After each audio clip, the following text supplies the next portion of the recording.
The anime started with Sung Jin-Woo, who is your typical Chad. Joking, he's an ugly loser with nothing on his life. His father went to buy milk and his mother is in a coma. This leaves him a broke, useless guy who must feed his younger sister with his E-rank hunter skills. 10 years ago, huge gates appeared all around the planet, releasing several monsters to destroy the population. Humanity had no chance to fight them as weapons didn't deal any damage. Yet, suddenly some humans awakened some special powers. Those humans are known as hunters. Hunters are classified based on their magical power from E rank to S rank. Humanity managed to survive for the next couple years with these new powers, but they still must clear the dungeons that show up. If they don't, the dungeon will accumulate magic and open up, releasing monsters back into the world. 3 years ago that thing happened in a nearby island. S-rank dungeon wasn't cleared and monsters filled the island. Hunters tried to clear it, but in the end the ant monsters were stronger. Present day, we see several men around a construction site. One of them, named Kim, is getting some coffee as the server wishes him good luck with today's raid.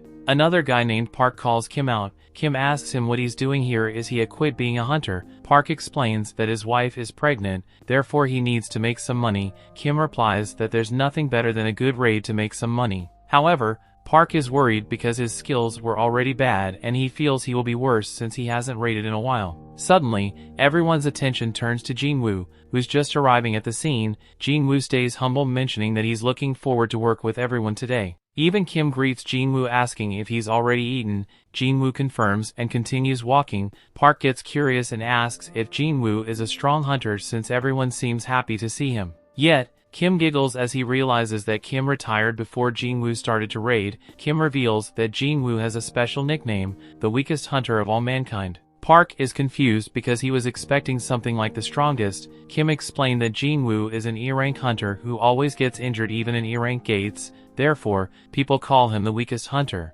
However, Kim thinks that since Jin-Woo is here, this dungeon is going to be easy to complete. Kim tells Park to stop talking about it because Jin-Woo might hear them. However, Jin-Woo sighs as he could hear everything. While walking, Jin-Woo hears a familiar voice mentioning that he's hurt again. He notices Joo-hee and greets her, mentioning it's good to see her again. She asks about what happened to his face, but he replies that some stuff happened. She asks what happened to him and he decides to explain the story. She finds out he ended up hospitalized and he reveals that despite raiding E-rank dungeon, he was the only one who got hurt. She's confused on how, but he explains that everyone else was high ranked so they didn't bring in healer. She complains about it because they think everyone is overconfident they wouldn't get hurt. Yet Jin-Woo admits that it's his fault because he's weak, but still he's already used to getting hurt. Jin-Woo then notices it's about time to start raiding and tells her to get going. They meet Song Chi-yul, an experienced hunter who asks if they're fine with him taking charge and being the party leader. Since he's the highest rank, everyone agrees. With all set, they open the gate and enter the dungeon. As they get in, Kim tells Jin-Woo to stay close to avoid getting hurt. Jin-Woo pulls out his knife, mentioning this is the only piece of equipment he can afford, but still he will give his best today, and enters the dungeon. Meanwhile, Go Gun-hee, the president of the Hunter Association, tells his right hand that he met the government who asked them to avoid dungeon breaks. However, they also demanded them to supply goods that have been acquired inside dungeons. He doesn't feel like those demands are unbearable as they make money from reselling goods obtained from the dungeons. Those goods are crystals that people obtain from slaying monsters. Inside the dungeon, Jin-Woo is seen covered in blood with a crystal in his hand. He's happy that he managed to defeat a weak goblin, but Joo-hee tells him to be careful. Another goblin attacks him, but he manages to block the attack. The goblin continues attacking, but he evades everything. He gets a chance to attack and tries to piece the goblin. Yet, upon contact his blade shatters. The goblin wastes no time to stab him.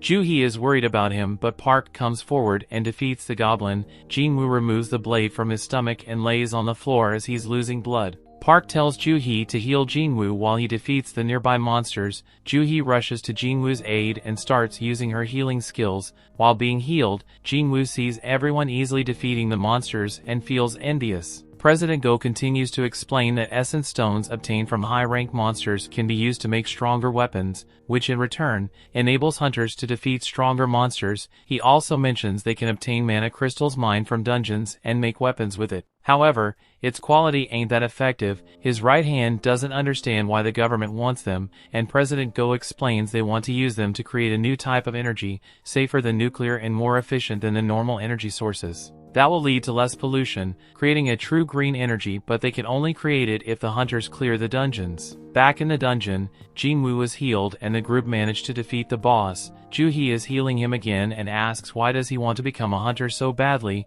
She explains that if he keeps doing the same thing over and over again he will find himself in big trouble. Jin-Woo apologizes, but Joo-hee complains she doesn't want an apology, she's just worried about him. Song talks to everyone, explaining the raid is about done and everyone starts talking about their drops. Jin-Woo then looks at his essence stone and feels pity for himself. He risked his life just a pitiful reward. Suddenly, another guy shouts mentioning there's another entrance nearby. Everyone is confused, but Song reveals that sometimes there is double dungeons. Some see this as something strange, but most of them think this means their rewards will be bigger. Song talks to the group, explaining that the dungeon gate doesn't close unless they also defeat the second dungeon's boss. Usually they should report this situation to the Hunter Association and wait for a decision, but that also means other hunters might come and steal this boss. He decides to make everyone vote if they should go for it or not. There is 13 members in total, half of them vote yes while the rest votes no. Jin-Woo is the one who will decide the fate of the party with his vote. Jin-Woo thinks to himself that this dungeon is too dangerous for him, but he's broke and he must find a way to send his sister through college. He also has to pay the fees for his mother treatment, therefore, to protect his family he decides to say yes. Meanwhile, we see some people perform their Hunter Awakening examination in the Hunter Association. A guy places his hand on a black crystal and they measure his amount of power. We find out that there are several groups called guilds. They recruit hunters with potential and train them in order to complete dungeon raids. However, the strongest hunter in the country is known as Cha Hae-in, a guild vice leader. She's a cutie blondie who's an S rank. Back inside the dungeon, some members think they're venturing too deep. They've been walking for 40 minutes already and mention on they have 1 hour to leave the dungeon after defeating the boss. Therefore, they have about 20 minutes of leeway. Jin-Woo uses this chance to apologize to Joo-hee. She asks why and he explains that he's the reason why she was forced to stay and defeat the second boss. Joo-hee says she's okay and he shouldn't worry about her. He insists asking if she's sure, but Joo-hee reveals that she's mad. She yells at him asking if he's a psycho. She explains that if he was stabbed a little higher he would have a hole in his chest. Not only that, but his arms and legs were almost removed. She also reveals that her B-rank healing barely managed to heal him. She calls him reckless and asks why did he agree to come. She asks if he hurt his head and asks for an answer. Jin-Woo apologizes and thinks to himself that the only reason why he's still alive is because Joo-hee is a B-rank healer. If it wasn't for her, he would be dead. She asks if he's really sorry and he confirms. She suddenly flirts with him, mentioning that he should repay her with a dinner date. Jin-Woo is confused, but she gets mad asking if he doesn't want to spend time with her. Jin-Woo blushes, literally explaining she's out of his league, but he would love to. Suddenly, someone mentions they have arrived to the boss room. Some members are confused because they never found a boss room with a door before. They think this is strange, but Kim asks if they're going to head back empty-handed after coming this way. He claims that they could be the first ones to discover the new dungeon, therefore, if anyone wants to return they can. However, he will be going and even if it's alone. Meanwhile, the guy who performed his hunter examination is watching President go in a video. In short, he explains how careful they should always be and survive despite their rank. Back in the dungeon, they all open the doors and step inside. The torches all around the room start to light up as they step in. Some are impressed as they've never seen anything like this room, but they should hurry up and look around. The group sees several statues standing around the room and Jin-Woo notices another one sitting on what it seems to be a throne. Jin-Woo thinks this one is the bigger one, but the group starts to mention how they feel like they're being watched. They then notice something strange. There are no monsters inside the room. Song then notices the floor and sees what it seems to be a magic circle. Kim calls Song out, mentioning there is a statue with something written. Everyone gets near the angel statue and notice the inscription. Song reads it out loud, mentioning those are the commandments of the garden and temple. First, they must worship God. Second, praise the God. Third, believe in God, and those who don't obey should die. Joo-hee freaks out and calls Jin-Woo, mentioning the eyes of the giant statue moved and looked at them. Jin-Woo was confused and says she must be imagining. Suddenly the door closes. Everyone freaks out, wondering if they're trapped. One of the members starts walking towards the door, complaining they didn't want to come here in the first place. He touches the door and suddenly a statue moves and slices his head off. Everyone is shocked and starts screaming. Jin-Woo falls into despair, thinking about the rank of the guy who just died. He knows the guy was way stronger than himself. The statue returns to the original position, but Jin-Woo still cannot move as the guy was killed in an instant. He doesn't understand who this monster could be in a D-rank dungeon. Jin-Woo then looks at the bigger statue, paying attention to every detail until he sees its eyes moving to look at him. Jin-Woo starts having a flashback about the moments he faced life and death situations. He was separated from his team during his first raid and ended up injured by E-rank monsters, forcing him to spend several weeks in the hospital. Later, he almost starved to death while trapped in a maze. He explains that hunters spend their money earned from essence stones to buy more weapons to defeat stronger monsters. However, he always only had money to buy cheap butter knives. If the knives broke, he would be forced to fight the monsters with his fists. He didn't even have money for clothes, but he kept going. He never earned much money and was always mocked by other hunters. Therefore, he always looked for loopholes to survive. He had to observe everything in detail to get his chance. Upon returning to reality, Jin-Woo shouts at them to get down. The statue shoots a laser beam with its eyes, slaying several hunters. The ones who survived are shocked at this scene and start to panic. Luckily, Jin-Woo managed to save Ju-hee, but she's panicking in fear. He looks around confused about what happened and how they ended up like this. He knows they're trapped and cannot escape. In the end, he freaks out because he knows they will all die. The story continues. Upon looking around, everyone's minds only think about running. Yet, Song orders them to stand still because if they get up they will be attacked. Ju-hee is still shaking in fear and Jin-Woo tries to calm her down. Song approaches Jin-Woo and tells that if he didn't warn them, everyone would be dead by now. He asks how Jin-Woo knew about it, but he replies that he just sensed danger. Jin-Woo then notices that Song's arm is missing, but the old man says it's okay and asks him to stop the bleeding. Jin-Woo warps bandages around Song's arm. Song explains that usually he would ask Ju-hee to heal him, but she cannot deal with frightening situations. For that reason, she's only going on easy raids, despite being a rank B healer. Song also reveals that he's been into some B rank raids, but knows that this place must be A rank dungeon, but he then corrects himself saying this is an S rank dungeon. He then remembers the angel statue and the commandments of the garden and temple. He repeats the commandments and Jin-Woo thinks the god mentioned on those rules is the big statue. Meanwhile, Jin-Woo's younger sister Jin-Ah is at school talking to her friend Song-hee who missed the early classes. However, Song-hee ignores her question and asks if Jin-ah's brother is a hunter.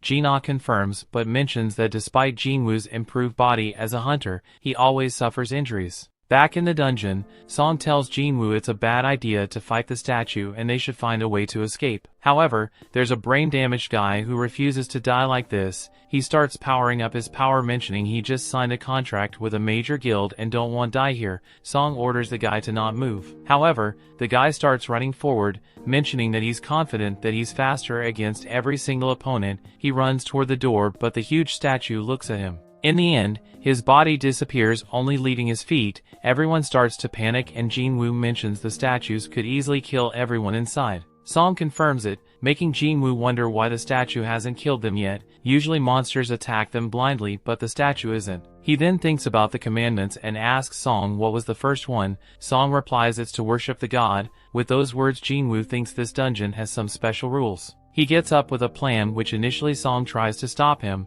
but after seeing the look in Jin-Woo's eyes, Song is sure that he hasn't given up in life. With courage, Jin-Woo gets up and notices the statue preparing to attack. He suddenly kneels down and notices the statue stop the attack. He tells everyone to kneel down to the statue, making everyone confused. Song asks if he figured something out and Jin-Woo confirms it, mentioning that as long as their heads are below a certain height, the statue won't attack. In short, this is what the first commandment means. He then bows down and Song asks if he's sure. Jin-Woo thinks he is and everyone follows his movements. Everyone questions if they will be able to survive by doing this, but the statue's eyes deactivate. Suddenly, the statue starts smiling, making everyone afraid of its expression. They realize the statue isn't attacking them and one of the guys gets up and starts celebrating because the statue won't attack them. The others get up thinking they're saved, but Jin-Woo knows this isn't over yet. Suddenly, the huge statue gets up and they scream because they thought this was all over. Song asks Jin-Woo what to do next, but our boy doesn't know yet. The statue starts walking forward and Jin-Woo mentions that they cannot violate the commandments. He then tells everyone the second commandment to praise the god.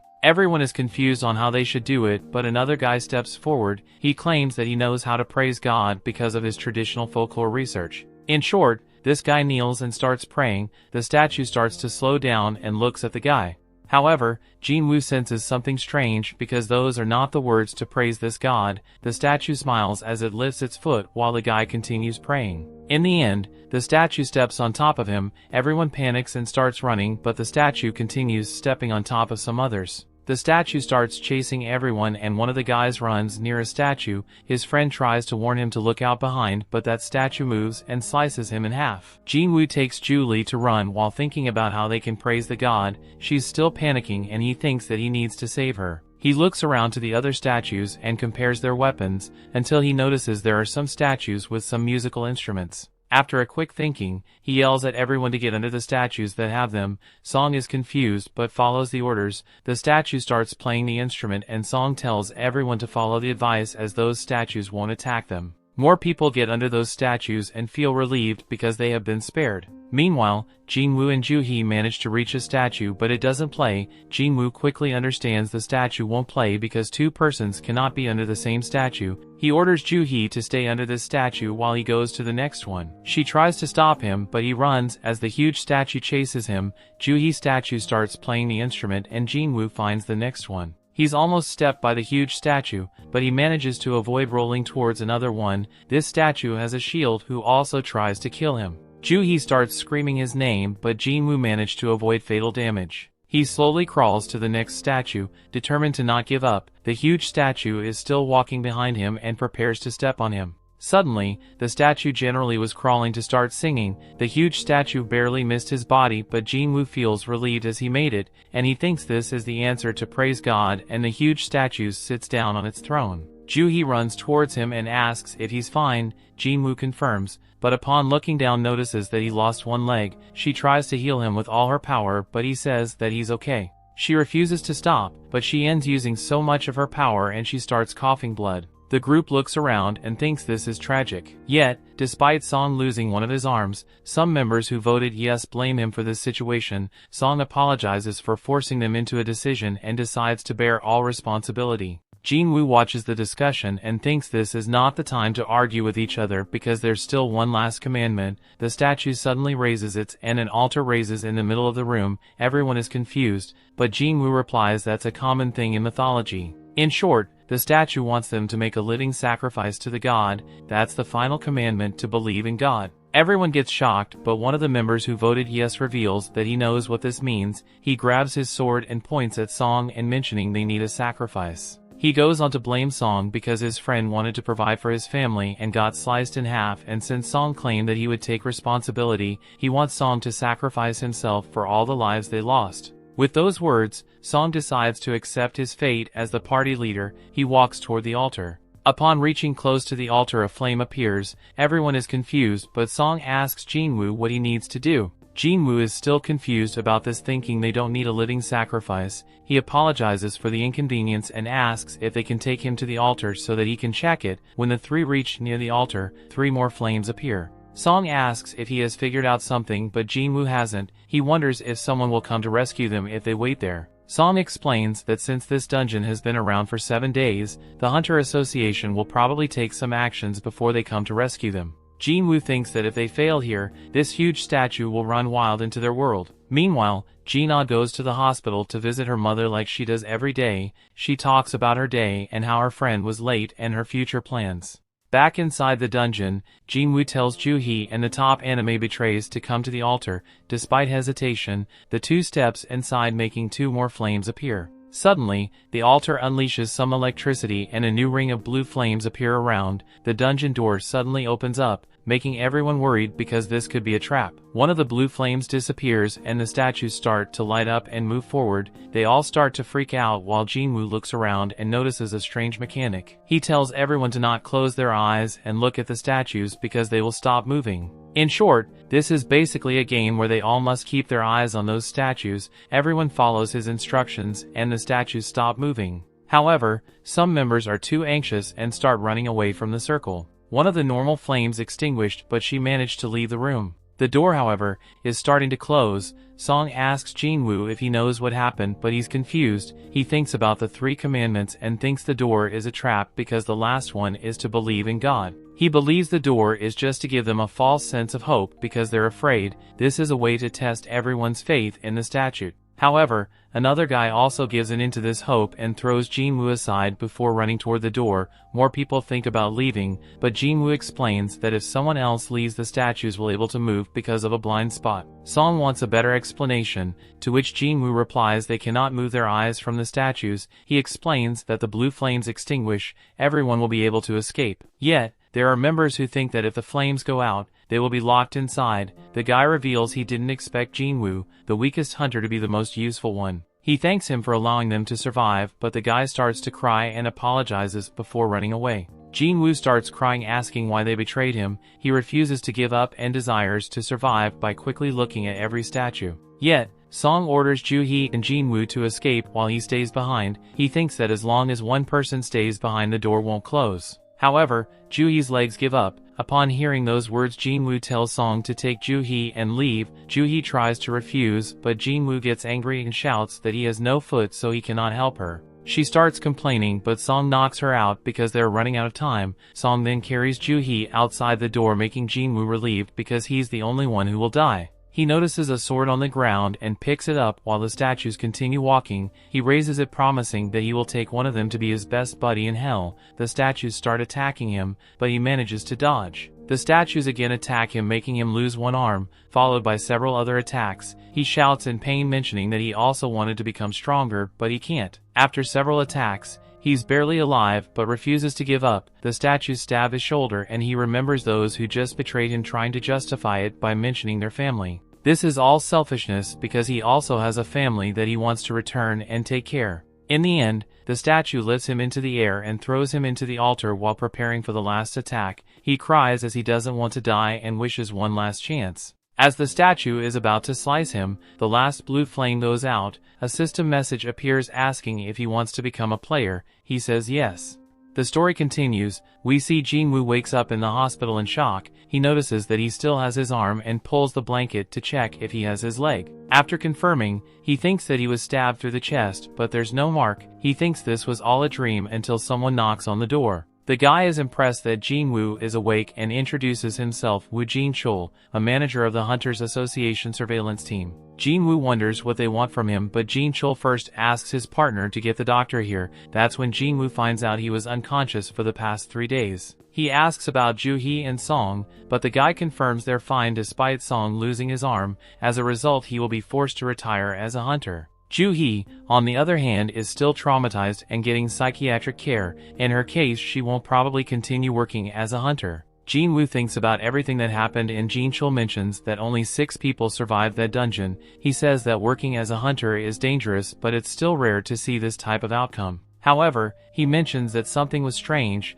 The White Tiger Guild came to the dungeon after being alerted by the guys who ran away. However, they never saw a second room. All they saw was Jin-Woo collapsed on the ground. They investigated but found no evidence of the so-called temple or statues that everyone described. Jin-Woo and Jin-chul think that's unbelievable. However, every survivor said the same thing, and they found the bodies of the ones who died. Therefore, the Hunter Association cannot suspect the rest of the group for PK everyone. Jin-chul, however, reveals they suspect Jin-Woo of experiencing a second awakening. Jin-Woo is shocked to hear those words and remembers all he was taught. A hunter's power is determined when they awaken their power and never changes. However, there are some rare cases where a hunter goes through a second awakening. Some of them goes from low ranks to rank A or even rank S. Jin-Woo tries to hide his excitement about this possibility. They then pull out a gadget to measure his power and tell him to put his hand over it. Jin-Woo smiles, thinking this is his lucky day, and puts his hand. Jin-chul, however, is thinking that it was impossible for Jin-Woo to survive that type of described dungeon because he's weak, and since there isn't any evidence of the monsters, he thinks Jin-Woo became either rank A or S.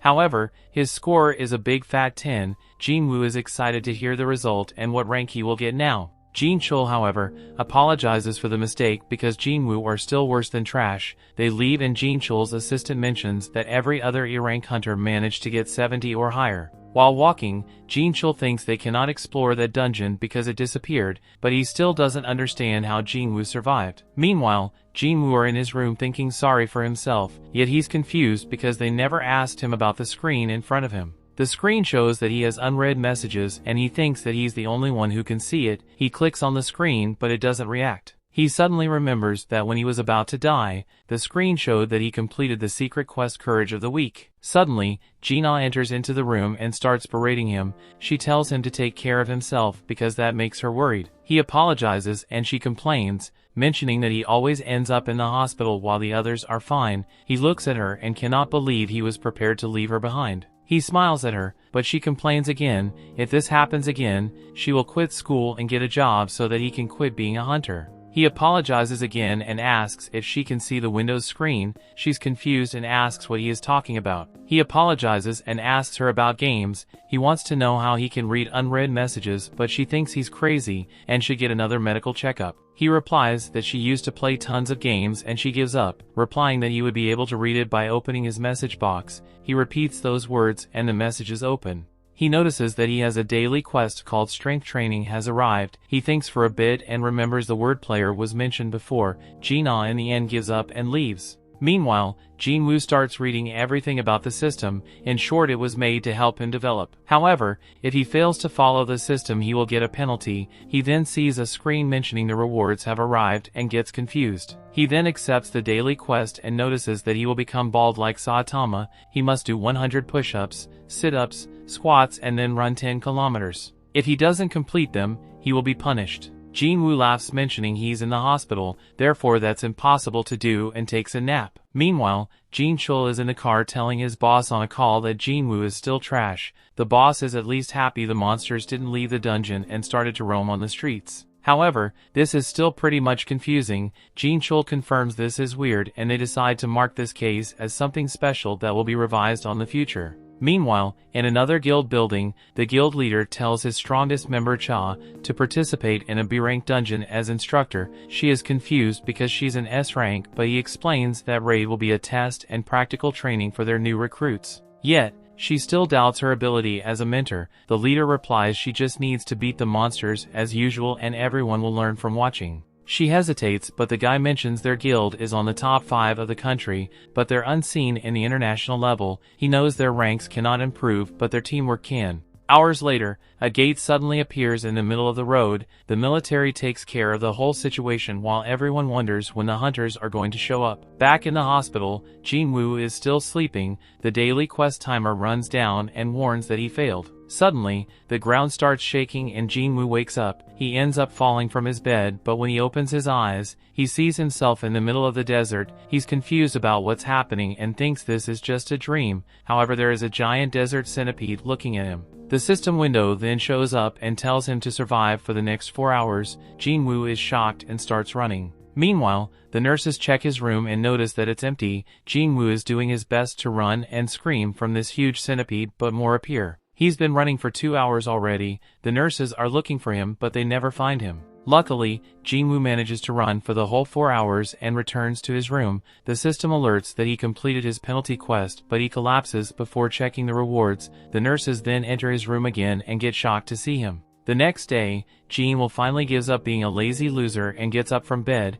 He tells his sister on the phone that he will be released soon. After hanging the call, he gets up and starts doing his quest. Days later, Joo-hee receives a call inviting her to join a D-rank dungeon. She thinks about rejecting it and apologizes. The guy on the phone then mentions Jin-Woo already awoke and she decides to visit him. At the hospital, she hears the nurses complaining about Jin-Woo running and exercising. They complain that hunters are supposed to heal faster than normal people, but they think he's crazy for doing this. Joo-hee looks outside the window and sees Jin-Woo running. He takes a small break and talks about this situation. It's been 4 days since the Windows system appeared. Every time he completes the quest he gets 3 types of rewards. He accepts full recovery and returns back to normal as if he never exercised. The other reward is 3 points that he can distribute to any ability he wants. He adds them to his strength and starts to feel stronger. He then talks about having skill and inventory screens. However, he still thinks this is quite strange and he thinks this is just like a game, but everyone around thinks he's crazy.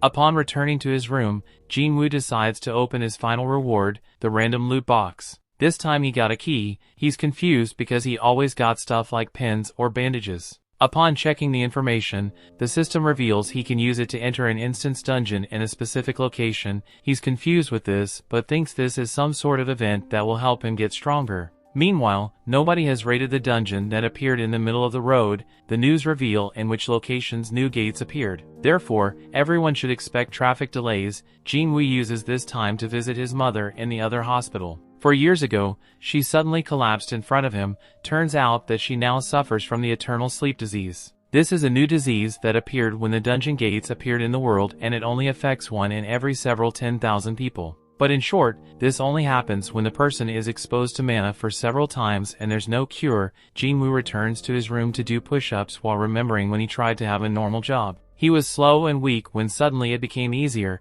It turns out he just awakened as a hunter. He thought this was his lucky day as he could go into the dungeons and be able to pay for his mother's life support. His sister thought it was dangerous, but he told her to trust him. But in the end, even the weakest goblins were able to beat him. Everyone had to save him and complain about his skills. They even expressed that if didn't help the raid, his cut would be reduced. However, Jin-Woo simply smiled and apologized, but now if he puts all his ability points into strength, he will be able to become strong. He decides to check the instance dungeon key and goes to a station. He feels confident about his gear and ability to run if he needs to. He then pulls out the key and suddenly a key lock appears. He inserts it and a dungeon appears out of nowhere. He enters that portal and sees the system alert. Suddenly the dungeon exit gets blocked. Jin-Woo then sees normal people leaving the station and realizes this is a separate dimension. He thinks this kind of dungeon is something like a red gate. He thinks this is a mess because he cannot run away, but the system explains that he can only leave by defeating the boss or using a teleportation stone. He's confused, but he knows he must beat this dungeon. He still doubts himself. After all, he couldn't defeat the weakest monsters. How would he be able to solo raid this dungeon? He looks at his knife and knows he has no choice. He walks down the stairs and scouts the dungeon. Suddenly, 3 goblins appear in front of him. He's scared and remembers the last time he met a goblin he was stabbed. The monsters attack, but he manages to dodge and parry. He's still a total noob when it comes to fighting and almost gets deleted. He manages to roll like a god Dago and avoid the next incoming strike. He then rushes forward and stabs the goblin. The other 2 try to attack him from behind, but he dodges and follows up by killing the 2. He realizes that he became stronger, yet a wolf appears behind him. The wolf dashes at him and he tries to block. However, his cheap butter knife breaks again. He notices the wolf has a meal jaw and knows this is way stronger than the goblins. He wants to run, but his legs are shaking. He starts to freak out and thinks that he became traumatized by the last dungeon. The wolf runs at him and manages to scratch his face. Jin-Woo realizes that he has no healer. If he dies here, he's dead. The wolf then starts running again and lunges at him. The story continues. We see Wolf pounces on Jin-Woo, but he dodges away with some impressive acrobatics. He notices his body now feels much lighter than usual. He lands on his feet easily and he decides to overcome his fear and not give up his chance at a second life. He rushes at the wolf and lands a super punch that sends it flying. Jin-Woo notices his land steaming from the punch. He wonders if it is a result of his increase in strength. The wolf gets back to his feet and Jin-Woo realizes it's still much stronger than him. The wolf charges at him again and Jin-Woo counters with his punches, but this time they are not effective. He has no choice but to dodge out of the way to avoid the wolf attack. Jin-Woo realized that he would need some help to defeat the wolf. Since he has no party with him, he decides to make use of the resources at his disposal. He makes a run for it, but the wolf claws at his shin. He jumps to create space between them, but he knows he can't keep this up. He wishes he had some kind of magical weapon to use against the wolf. Then he remembers his secret inventory. He opens it up and draws out a magic sword, and as the wolf lunges at him again, he slices it cleanly into 2. A notification screen comes up telling him he has defeated the wolf and leveled up. Jin-Woo wonders how the sword got into his inventory because it cost a lot of money, which he knows he can't afford, but he decides not to worry about that. His wounds heal up and he realizes his body doesn't hurt anymore. 2 more steel-fanged wolves show up, but Jin-Woo isn't bothered because he now has a weapon to defeat them. He tries to lift up the sword from where it was plunged into the ground, but he can't. Jin-Woo starts to panic as the wolves get even closer. He desperately begs the sword to come out of the ground, and he pulls it one more time to dislodge it. The wolves are already lunging at him, but he swings the sword on time to take out one. He swings at the other ones, but it catches it with its steel fangs. Jin-Woo doesn't want the wolf to damage his sword after that it took him to get it. He kicks the side of the wolf to make it lose its grip and he defeats the wolf. Another wolf appears out of nowhere and Jin-Woo aren't a bit bothered because these wolves are nothing compared to the monsters he faced in the secret room.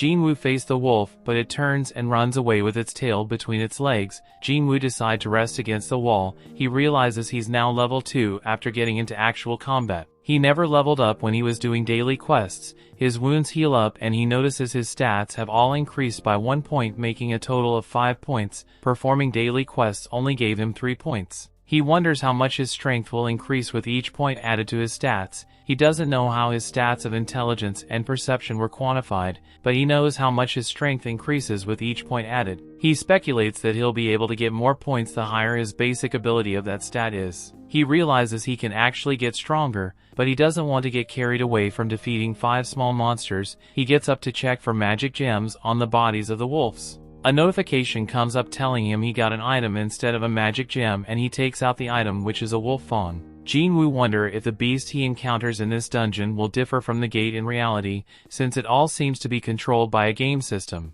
The shop screen comes up and Jin-Woo tries to buy something, but the game system tells him new players can't buy anything. He decides to sell the fawn and he gets 20 gold coins in return. He wonders what the equivalent would be in cash. He knows it can't be worth much because he's in an E-ranked dungeon. He picks up his sword wondering what to do. He has to defeat the dungeon boss or get the teleportation stone to get out, but he doesn't know where either is. He doesn't feel confident he can defeat the dungeon boss alone, but he thinks he stands a chance if he continues to level up. He suddenly looks up to see an entire pack of the wolves lurking in the shadows. The wolf that ran away went back to call the rest of the family, but Jin-Woo isn't scared anymore. They charge at him, but he charges at them all in defiance as well. He slashes and slices them as they dive him. One wolf gets on his back, but he shrugs it off. He's now surrounded by wolves, and he hopes to enjoy the battle, hoping the wolves don't die too easily. His past flashes before his eyes, and a smile crosses his face. He engages all the wolves, happy to battle as long as he gets to level up. He levels up as he cuts them down, and he finally defeats them all, earning the title of Wolf Assassin. Jin-Woo is sweating from exhaustion and he realizes his sword is almost broken. He realizes that his weapons are expendable and they'll eventually wear off, but he's glad the battle is over. He looks over his inventory to look at the items he got from the battle and what remains from his previous inventory. He gets the teleportation stone for completing the battle. He thought it would be much harder to get, and he contemplates leaving the dungeon, but he doesn't know if he'll get another chance to become stronger so easily. He wonders if the dungeon will disappear like a time-limited event in a game if he leaves. He tells like he's being toyed with by a supreme entity and he has no way of escape. He decides to store the stone in his inventory and continue deeper into the dungeon.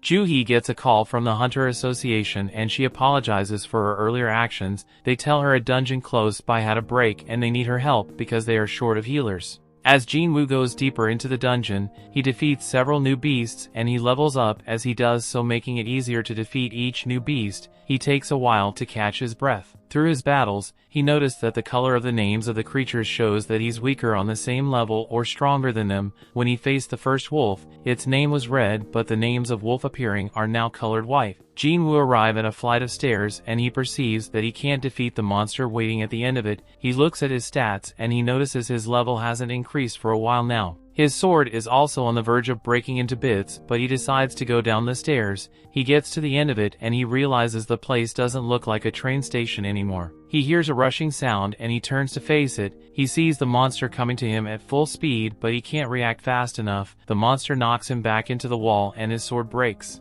The area boss, which is a water snake, reveals itself and Jin-Woo looks at the color of its names and realizes they are the same level. He looks at the scales of the snake and he realizes his sword would be useless against it, but going barehanded would be even worse. The snake strikes at him, but he uses his sword to deflect the snake's attack. Since the snake attacks so fast and fiercely, he decides to weaken it first, but his sword can barely do anything against the snake scales. The snake returns for another attack, but Jin-Woo dodges out of the way, but he enters the range of the snake's tail. The snake smacks him with its tail and it sends him flying into the water. The snake goes for him underwater, but he quickly swims out to safety. The snake doesn't give him time to breathe as it attacks him once he's out of the water, sending him flying a great distance. As he gets back on his feet, he sees a train flying towards him and he has to run out of the way. He thought he was much stronger, but now that he's against the snake he feels so powerless. He grabs hold of his broken sword and wondering how much stronger he must become to stop being ridiculed constantly. He recalls when Song told him everyone was calling him the weakest hunter ever known mankind. Song told him to work hard and make them change their mind. The snake attacks Jin-Woo, sending him flying. Jin-Woo tries to regain his balance, but the snake doesn't give him a chance to look cool. It pins him against the wall with its body and crushes him till the wall breaks. Jin-Woo knows he was called that nickname because he was weak and helpless. He also knows that someone with overwhelming power will remain defeated, and the weak can do nothing but stand still when faced with the strong. People are looked down on if they are weak, even if they are considerably smart. Jin-Woo doesn't want to be gentle anymore. He wants to become strong, and that's why he went into the dungeon. He jumps up like a possessed maniac and grabs the snake. He tries to crawl up its body, but the snake knocks him off. Jin-Woo gets back on his feet. He vows not to give up till he gets stronger, and a blue aura engulfs him. His hair begins to stand on end, and the snake attacks, but he blocks it again, wearing out the snake scale. He feels like he's not giving enough, and he tries to put in more effort. Compared to when he was face to face against God, the snake was nothing. The snake attacks again, and Jin-Woo jumps into the air and he plunges his sword into a chunk on the snake scale. The snake tries to attack him again, but he blocks it and slices the snake's side to wear out the scales more. He jumps into the air, and the snake uses that opportunity to open up its mouth and swallow Jin-Woo.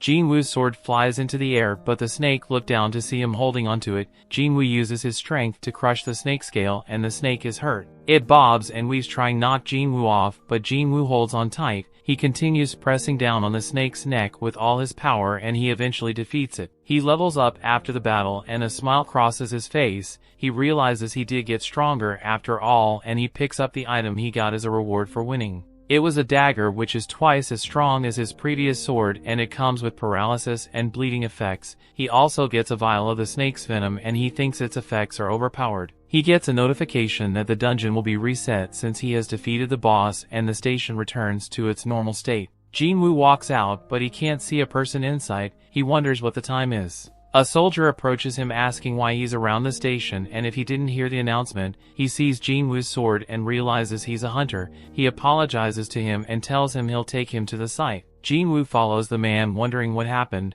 The soldier briefed him about the dungeon break, and he asks if monsters came out. The soldier tells him most of the monsters have been defeated save for a giant magic beast. Jin-Woo would feel the monster from that distance, and he knew that was the boss of the dungeon. The huge magic golem engages the hunters as the police tried to keep citizens behind the barricade. The hunters are giving their all to bring down the golem, but their attacks aren't strong enough to weaken it because it has a high defense. Jin-Woo arrives at the site, and he realizes the hunters present don't have a great deal of teamwork. He can also see that most of the hunters are low ranks, and the battle was only prolonged because they had a tank whose rank was a bit high. He looks at the healers and notices there are 2 in D rank and 1 in B rank. The B rank healer is Joo-hee, but she isn't helping because she's dazed. A fellow healer riles her up to get her to help, but she still hasn't gotten over her encounter with God. She tries to make a healing circle, but she loses concentration and it breaks. Jin-Woo notices this, and he sympathizes with her, but he isn't scared anymore. They were facing a D-rank monster which is lower than the one he just faced. He pulls up his sleeves, getting ready to jump into action. The hunters can hardly hold on for much longer, and they pray for a higher rank hunter to arrive. Jin-Woo knows he can defeat the monster as long as he can break its defense. He decides to get it with his most powerful hit. He throws his sword with insane force to break the golem's defense. The hunters use that opportunity to defeat the golem. The tank wonders how they were suddenly able to defeat the golem when their attacks weren't effective a second ago. He looks at Jin-Woo's sword, wondering how the golem was defeated by it when the combination of their attacks did nothing. He asks the soldier who brought Jin-Woo to the site who threw the sword, and he tries to show the tank, but Jin-Woo is gone. The tank is terrified of Jin-Woo's power, and he wonders if Jin-Woo is a high-rank hunter. Jin-Woo looks much stronger now, but he didn't think he would break the monster defense with just one hit. He thinks its vitality was already low before he hit it. As he walks away, Joo-hee notices him. The story continues. We see the nurses in Jin-Woo's hospital gossip about how good his body now looks and how cute he is. Jin-Woo is doing his morning workout routine in his hospital room. The nurses wonder when he became so buff that they're always surprised when he takes his clothes off. When he first came to the hospital, he wasn't this buff, but they noticed his shape has improved considerably since he started working out. They wonder if it's humanly possible to gain muscles as fast as Jin-Woo did. One of the nurses knocks and enters Jin-Woo's room, but she's surprised to see him with his shirt off. He apologizes for having his shirt off, and she apologizes for walking in on him. He goes to put on his shirt, but the nurse can't help but admire the firmness of his muscles. She wonders if he always had such a good physique, but Jin-Woo asks her what she wanted to say to him. She snaps back into reality and she tells him it's his day of discharge. She asks him if he still has any discomfort, and he tells her he's fully recovered. She tells him to complete his discharge procedures at the counter when he's ready, and Jin-Woo thanks her for taking care of him.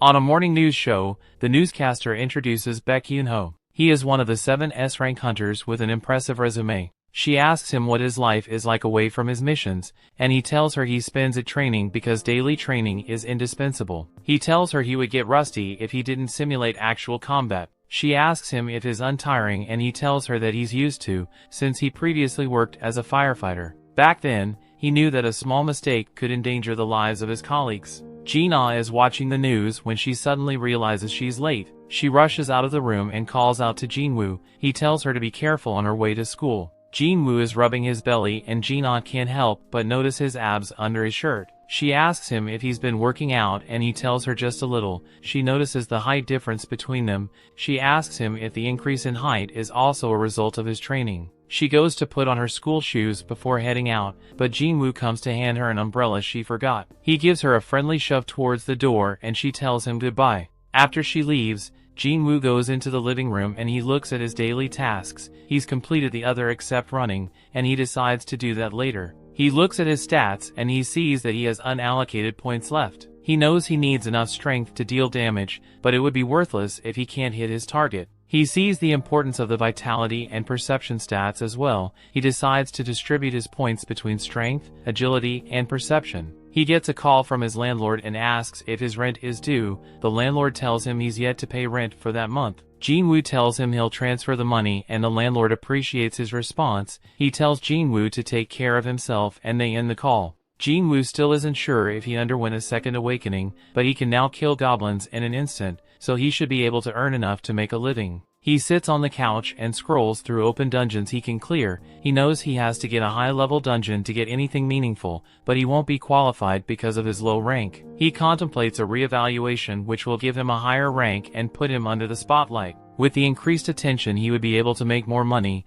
but he knows people with a second reawakening are rare and hunters whose stats increase with a level increase are non-existent. He knows how annoying the media can be and decides to drop the idea. He decides to keep his powers a secret till he understands it better. He gets a notification on his phone and he's surprised. He immediately puts on his clothes and goes out to a location. He completes his daily task in the process, and he's about to accept his reward when a man calls out to him. The man introduces himself as Hwang Dong-suk and Jin-Woo introduce himself to the man.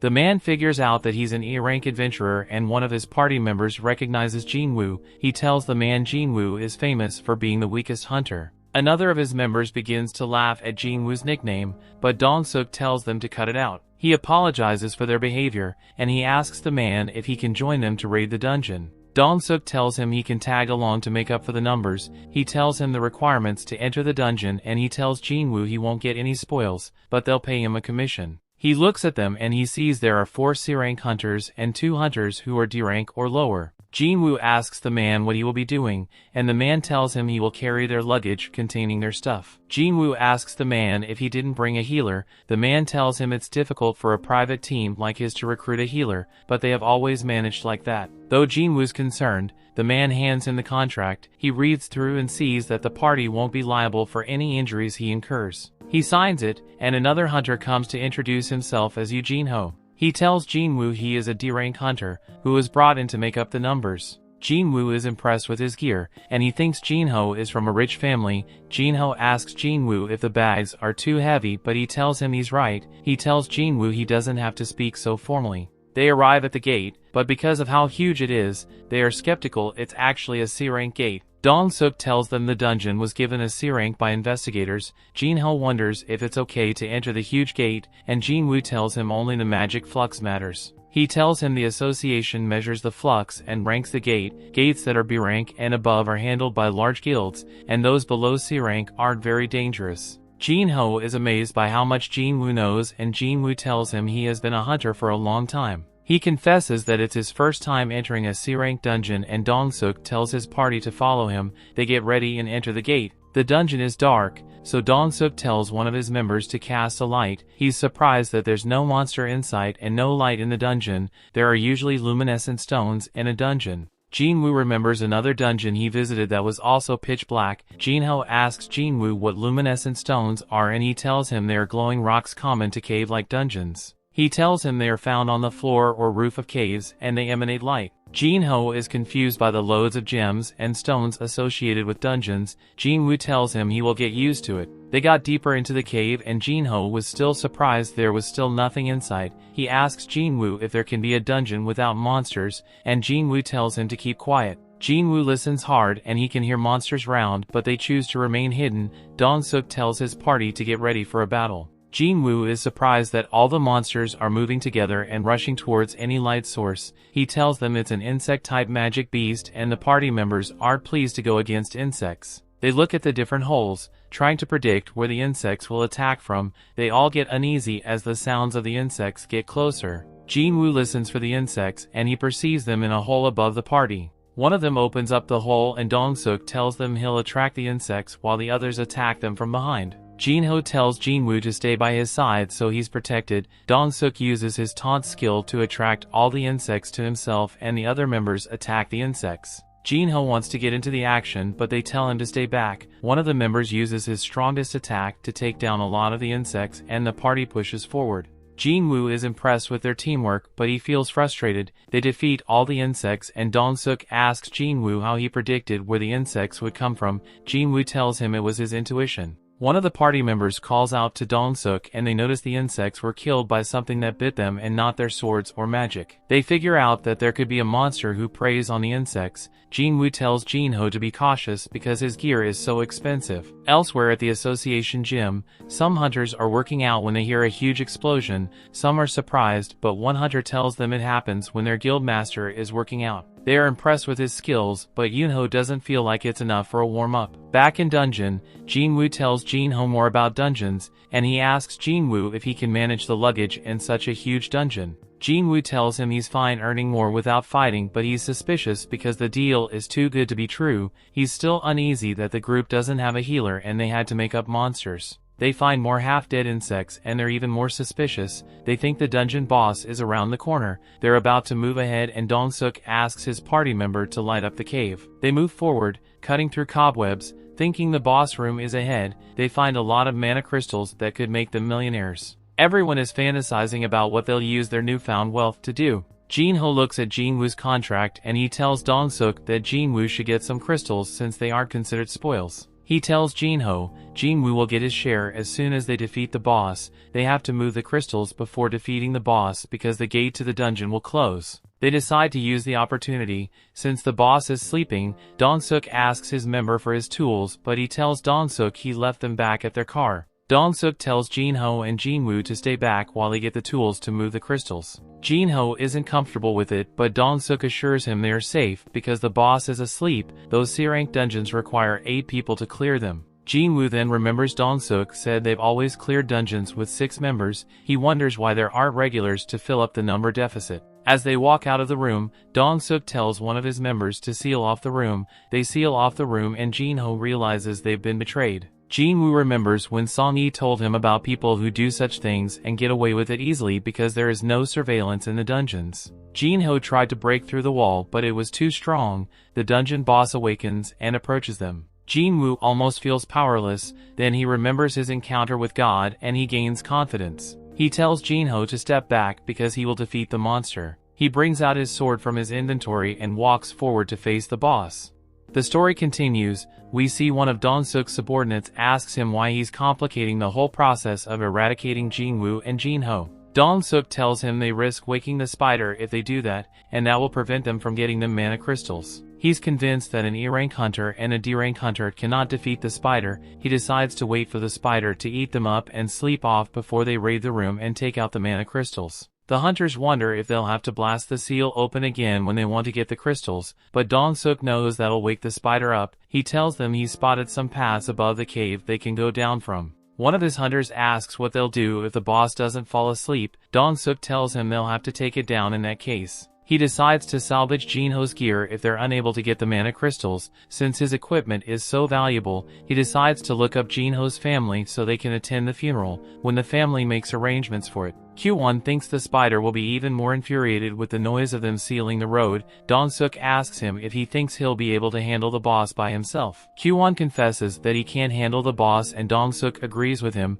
He tells him he should not underestimate the boss because Jin-Woo and Jin-ho cannot possibly leave the cave alive. Jin-Woo are set to face the boss, but Jin-ho tries to talk him out of it. He knows that only a B-rank hunter or those of higher ranks can defeat a C-rank monster. He tells Jin-Woo he won't be able to do it, and it's better they find an escape route out of the cave. Though Jin-Woo achieved his second awakening and leveled up, he can't help but feel that Jin-ho is right. Though he was able to defeat the D-rank venom-fanged water snake in the instant dungeon, he feels like he's too weak to take on a C-rank. He knows that the spider is miles stronger than the snake and the golem he defeated, but he doesn't feel any pressure from it that scares him. He's finally strong enough not to feel any pressure from a C-rank monster. With how much he has leveled up, he's confident he can defeat a C-rank monster. He smiles hungrily at the thought of battle and he rushes towards the spider. Jin-ho is surprised by this, but Jin-Woo are in full hunter mode and the boss is his prey. Elsewhere, Gun-hee sits in the passenger seat of his car and his driver enters the car. Gun-hee tells him he's exhausted from the numerous meetings he's had with media outlets and government officials. He tells him he's not good at beating around the bush and avoiding questions. His driver asks him for a sparring match to put him in a better mood. Since his schedule is free, this brings a smile to his face. He tells his driver that though he's a withered old man, he can refuse the request of a youngling for his guidance. Back in dungeon, Jin-Woo is engaged in a furious battle with the boss. The boss tries to attack Jin-Woo with its sharp limbs, but Jin-Woo dodges out of the way each time. He tries to cut one of its limbs, but his dagger doesn't have any effect on it. He's surprised at the hardness of the boss's armor. The boss tries to attack once again, but Jin-Woo dodges out, but he's surprised by the power of its attack. He knows that if he's hit by one of such attacks, he'll lose his life instantly, so he decides to be very careful. He rushes at the boss again, and he blocks every attack the boss throws at him. Jin-ho stands away from the action, amazed at Jin-Woo's movement and battle expertise. He can't believe Jin-Woo is an E-rank hunter. He thinks Jin-Woo must be a false ranker. False rankers deliberately control their magic rating so they can get a lower rank. There are rumors that false rankers are psychopaths who enjoy taking the lives of other hunters. Jin-ho isn't so comfortable around Jin-Woo and he sinks to his knees, wondering why he came for the expedition. He whispers out to his father pathetically, hoping to be saved by some miracle. Jin-Woo continues to battle the boss, but he's hardly dealing any damage because of the boss's hide. Jin-Woo sees that he's getting quite fatigued and he decides to finish off the boss before he's too tired to move properly. He remembers the special abilities of his dagger and he decides to aim for the boss's weak spot so it can take effect. He decides to aim for his eyes, but as he runs towards it, the boss releases acid. Jin-Woo doesn't expect this, but he jumps out of the way to avoid it. The boss is tougher than Jin-Woo expected with its array of abilities. Jin-Woo knows he can't keep up the battle if things continue the way they are, so he decides to close the distance and land a fatal hit. He uses his new dash skill to quickly get into the air, and he strikes down at the boss, but the dagger's perk doesn't take effect. Since one hit doesn't trigger the dagger's effect, Jin-Woo decides to hit it multiple times. Jin-ho continues observing the battle and he wonders if Jin-Woo will be able to see it through. Jin-Woo rushes at the boss even faster, and he tries to will his body to go faster, but he's too fatigued. His body stops and the boss swats him into the wall like an annoying bud. Jin-Woo lays there, unable to move, and the boss is about to land the finish move, but Jin-Woo quickly claims his daily reward and makes a full recovery option. He dodges the boss's attack, but Jin-ho thinks he was caught by it. Jin-Woo comes up from the boss's blind side and he hits its weak spot with his dagger multiple times. The paralysis and drain abilities of the dagger take effect and he eventually defeats it. He levels up after this and he heaves a sigh of relief. Jin-Woo was thankful he didn't claim his daily task reward previously. Jin-ho stares at him in awe. He can't believe Jin-Woo was able to defeat the boss all by himself, and he's convinced that Jin-Woo is a false ranker. Jin-Woo takes valuable materials from the boss, wondering how much it would be worth. Jin-ho walks up to him and he offers to help him with his luggage and the gems. He offers him a bottle of water and Jin-Woo takes it and wondering why Jin-ho was suddenly so formal. Jin-ho behind mining the mana crystals and Jin-Woo refreshes himself. Dong-suk and his party come through one of the tunnels and they're surprised to find Jin-ho and Jin-Woo alive. Meanwhile, Gun-hee is sparring happily with his driver in the teaming room. He parries his driver's attacks and he lands a devastating blow, but the driver blocks it. The force of the blow sends him flying, but he manages to land on his feet. He's bruised from training with Gun-hee, and Gun-hee asks him if he's alright. He tells Gun-hee he's fine and he thanks him for his guidance. Gun-hee thanks him for helping him relax. The training room is in bad shape from their session, and the driver commends Gun-hee for being very powerful. Gun-hee tells him his training will pay off when he finds himself in dire situations in a dungeon and he can't rely on his hunter skills. In the dungeon, Dong-suk's party can't believe the boss was defeated. They think it must have been an overgrown spider to be defeated so easily. They know that they shouldn't be able to defeat the boss even with Jin-ho's gear, so they conclude it was a weak boss. Dong-suk's subordinates ask him for orders, and the man tells Jin-ho that he's impressed with his gear. He found out that Jin-ho's father was a wealthy man, so he tells him to lay waste to Jin-woo if he wants to go free. Dong-suk is sure that they had figured out that his party recruits hunters to make up numbers,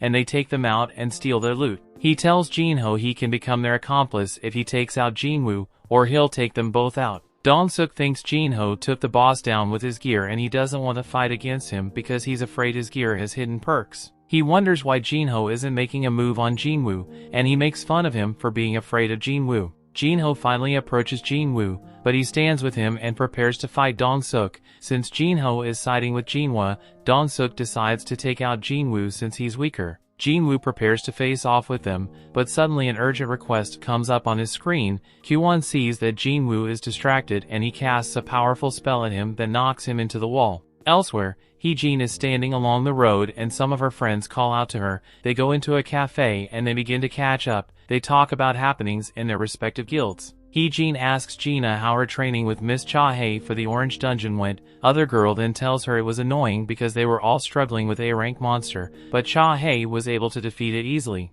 All the trainees were so surprised by how easily she defeated it. A trainee aspiring to be the next team captain was embarrassed by this. Gina asks Hee-jin about the hunter aspiring to be the captain in her guild, and she tells her she doesn't like him much. Gina tells them they are all lucky to be in big-time guilds. Gina tells them she's had the opportunity to hear different rumors arriving from different sources. Hee-jin asks her what the rumors were about, and she tells her she heard there are strike teams with suspiciously high fatalities. Back in dungeon, Jin-ho looks back at Jin-woo who's knocked out. Dong-suk tells him Jin-woo has passed away and Jin-ho isn't happy to hear this. Jin-woo wonders how he forgot about the kind of world he lives in. He's about to lose his consciousness, but he notices the system telling him to take out the people who are trying to take him out. He realizes that the system wants him alive and strong, so he gets back on his feet. Dong-suk is surprised to see him stand up, but Jin-ho is relieved. Jin-woo brushes himself up and he decides to use the system to his advantage. Dong-suk teases Q1 for holding back on his attack. Jin-woo remembers that the strong always prey on the weak. They tease him for being the weakest hunter in the history of humanity, and he asks them if they're ready to be prey instead of hunters. One of Dong-suk's subordinates decides to take care of Jin-woo. He asks Jin-woo what a low-rank hunter like him is going to do. He's in the middle making fun of him when he suddenly loses his voice. Jin-woo makes quick work of him with his dagger and everyone is surprised by this. The system counts the body and they wonder how he was able to defeat their colleague. Though he was just obeying the system, Jin-woo can't believe he just took a life. He knows he would have lost his if he didn't, and he decides to see the battle through to get stronger. They all attack him at once, but he blocks their attacks and dodges out of the way. He takes down another hunter and another one tries to take him out, but he takes him out as well. The others wonder how a low-rank hunter can move so fast. Jin-woo takes out all the hunters one by one and Dong-suk tells Q1 to attack him. Q1 casts a spell, but Jin-woo dodges it and he takes him out. Only Dong-suk is left and Jin-ho can see that Jin-woo is now much stronger than he was when he fought the boss. Dong-suk can't believe Jin-woo wiped out his entire team, and he figures out that Jin-woo was hiding his true strength. Dong-suk tells Jin-woo he's noticing like his subordinates. He uses his reinforcement skill to make his skin impenetrable to Jin-woo's dagger. He reasons that Jin-woo isn't at full strength since he just fought the boss and his subordinates. He rushes at Jin-woo and tries to strike him down,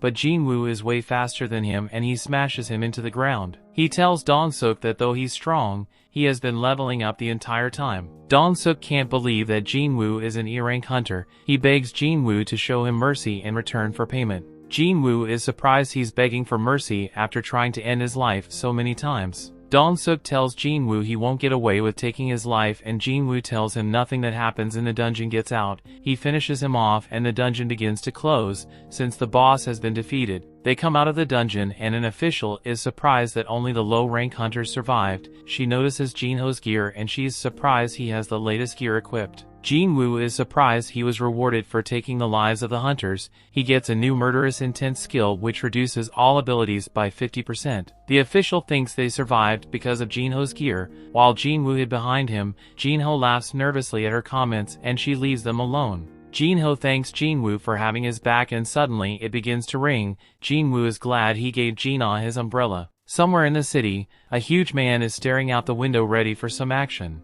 The story continues. We see Chief Jin-chul receives the report of the 6 hunters who lost their lives in the C-rank dungeon. He sees the survivors are D-rank and E-rank, so he assumes they ran away from the dungeon, which is common. His assistant tells him they didn't run away, but they killed the boss and escaped the dungeon. He tells Jin-chul that Jin-Ho has expensive gear, which he's sure was vital to their success. Chief Jin-chul tells him to investigate the case if he thinks there's something fishy going on. He tells Jin-chul that Jin-Woo was the second survivor and the chief remembers him as the sole survivor from the double dungeon. His assistant tells him one of the survivors who lost their lives in the dungeon was Dong-suk. The chief is concerned that the brother of Dong-soo lost his life in the dungeon. Jin-Woo returns home and his sister welcomes him. She's surprised by the souvenirs he brought home and she asks him if something good happened to him. He tells her he's not sure what happened to him was good, but he was able to save up for their mom's expenses and their needs. Jin-ah thinks it's unusual for Jin-Woo to spend money because he's usually stingy. They are having dinner and Jin-ah asks him about his last raid.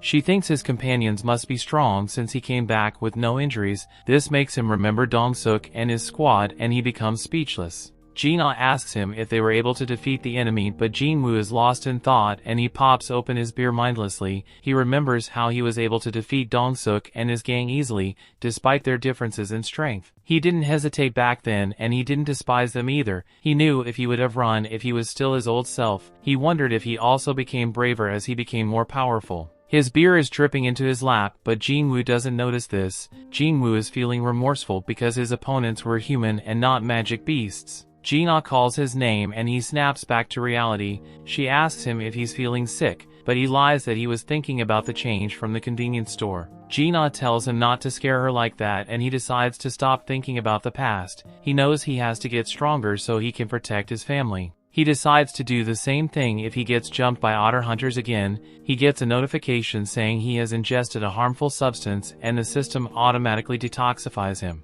He tells Jin-ah that he's done eating and she tells him she'll eat the remnants. He tells her not to complain when her overeating makes her get bigger. Jin-Woo goes into his room and takes a sip of beer, but the system clears the alcohol from his body and he realizes that he can't get drunk at all. He suddenly gets the rewards from his side quest, which grants him health and longevity. He knows it's the reward from the double dungeon and he now understands why his body is able to automatically clear out toxins. A lot had happened since then and he didn't have time to check his rewards. He was still uncertain about a lot of things. Jin-Woo falls asleep, but a knock on his door wakes him up. Jin-ah comes into the room and tells him someone named Jin-Ho called for him. Jin-ah sees the beer can on his desk and tells him alcohol is toxic, but he tells her he's fine. He leaves his room to go meet Jin-Ho in a cafe. Jin-Ho apologizes for suddenly calling him out and Jin-Woo tells him he didn't expect to see him again. He tells Jin-Woo he's glad they are meeting again because he saved his life. Jin-Woo thanks him for giving him the magic gem and keeping the incident with Dong-suk secret.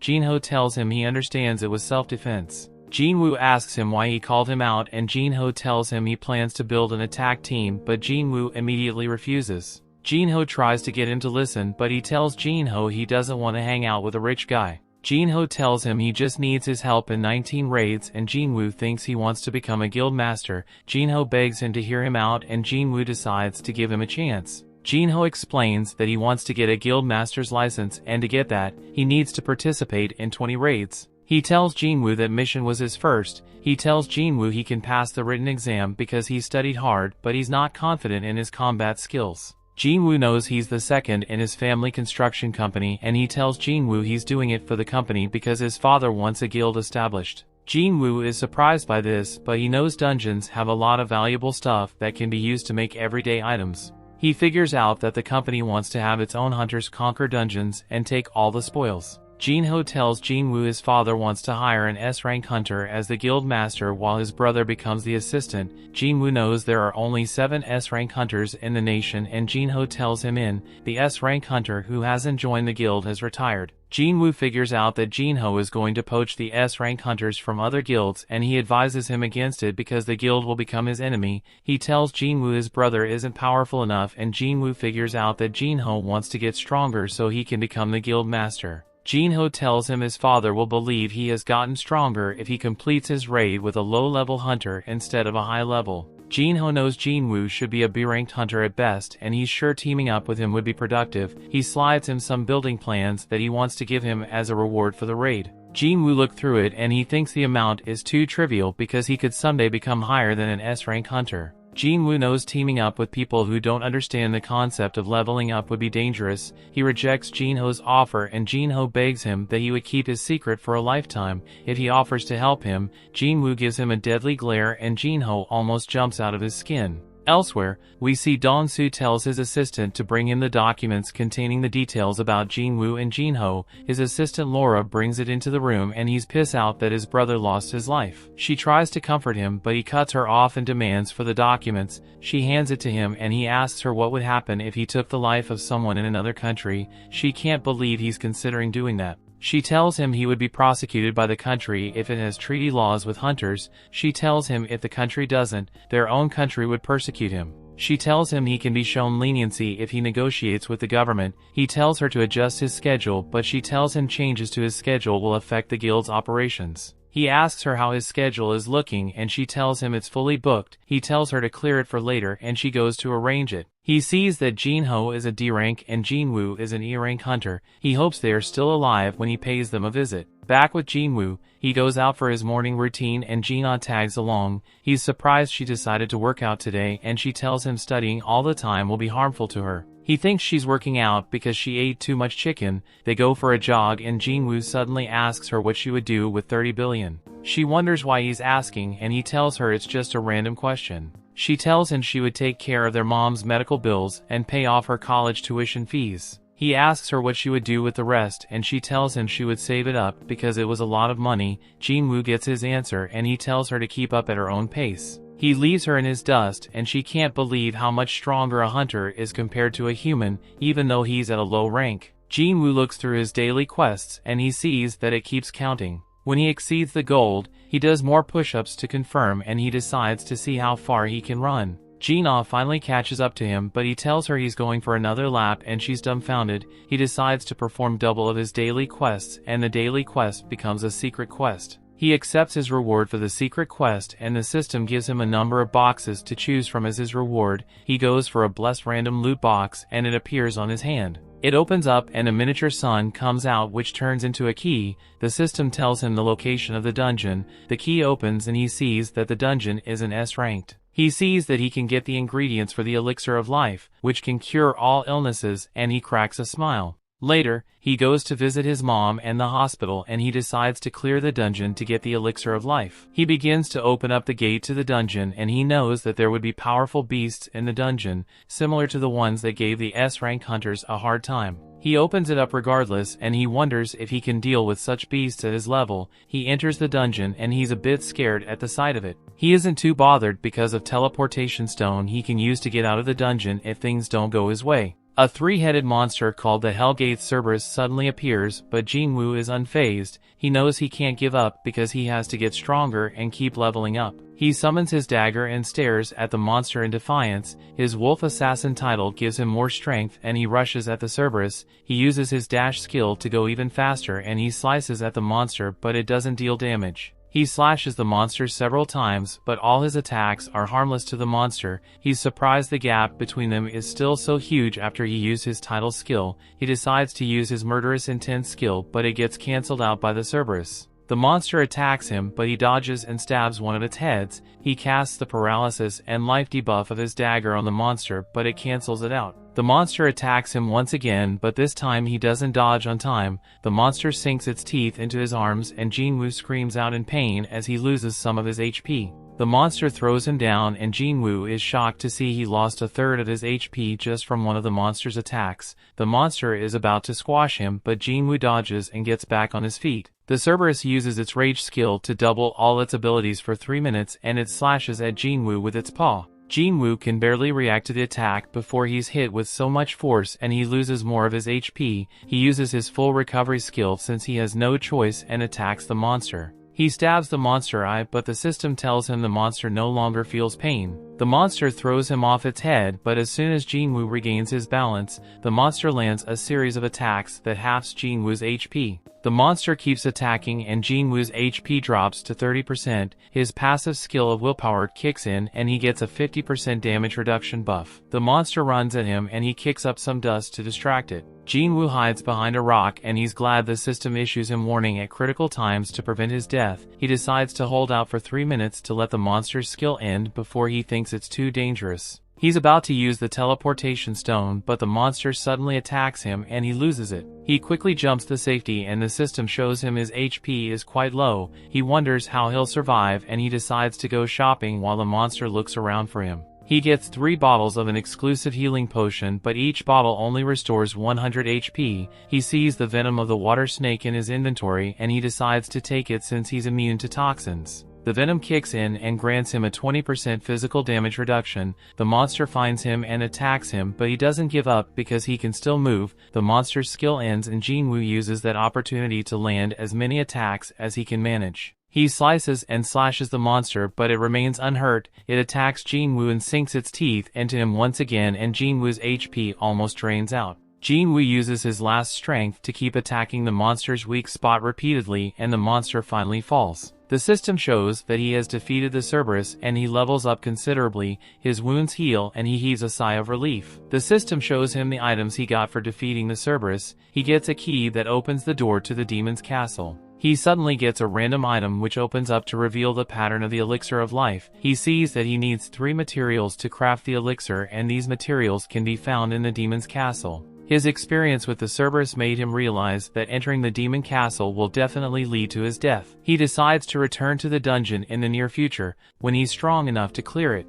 The story continues. We see Jin-Woo pays a visit to his mom in the hospital. He looks at the requirements to craft the elixir of life, which can cure all diseases. He wonders if the elixir would be able to wake his mom from her eternal slumber. Though he doesn't have the 3 items needed to craft the elixir, he knows where to find them, but he knows he's not strong enough to enter the place holding the item. He decides to level up even more and get much stronger. Jin-Woo sets up a meeting with Jin-Ho in a cafe, and he accepts his proposal to join him in 19 C-rank raid missions. Jin-Ho is surprised Jin-Woo agreed, but Jin-Woo tells him he only agreed because of certain circumstances. He gives Jin-Ho a condition before he accepts the proposal. He tells Jin-Ho only 2 of them would go on the raid missions. Jin-Ho wonders how only both of them would conquer the C-rank dungeons. Jin-Ho reminds him that they need at least 8 people to enter a C-rank dungeon, and Jin-Woo tells him to find people to make the numbers up, just like Dong-Suk did. Jin-Ho wonders if the missions won't be too dangerous, but Jin-Woo tells him they can complete the 19 raid missions as long as they both remain safe. He tells Jin-Ho his father is sure to acknowledge him if they go through the raid missions unscathed. Jin-Ho considers this and decides to accept Jin-Woo's condition. He tells Jin-Woo that he'll take care of the extra members and the dungeon gates. Elsewhere, Cha-Hae is jogging around a racetrack. She decides to take a break and she dehydrates herself. She stretches her muscles and she realizes someone is hiding behind her. She tells him to come out and she asks him why he's stalking her. He's not surprised that she was able to detect him since she's an S-rank hunter. He tells her he couldn't find a good time to talk to her and he apologizes for interrupting her training. He offers her his business card and we can see his name as Masakazu Tamanaga. Jin-Ho is in a car with his dad, and his dad recalls when the dungeon gates first appeared. Since then, politics, news and social events have been linked to the dungeon. The dungeon houses several infrastructures which are important to the common folk and he knows without it they won't be able to survive. He knows only hunters can bring such valuable resources from the dungeons. The hunters are managed by a government agency known as the Hunter Association. The Hunter Association classifies hunters' registers and manages them. The association is also responsible for assigning and power to dungeons and bearing the responsibilities of dungeon breaks. He knows the government agency can only maintain operations while the guild controls the major resources centered around hunters.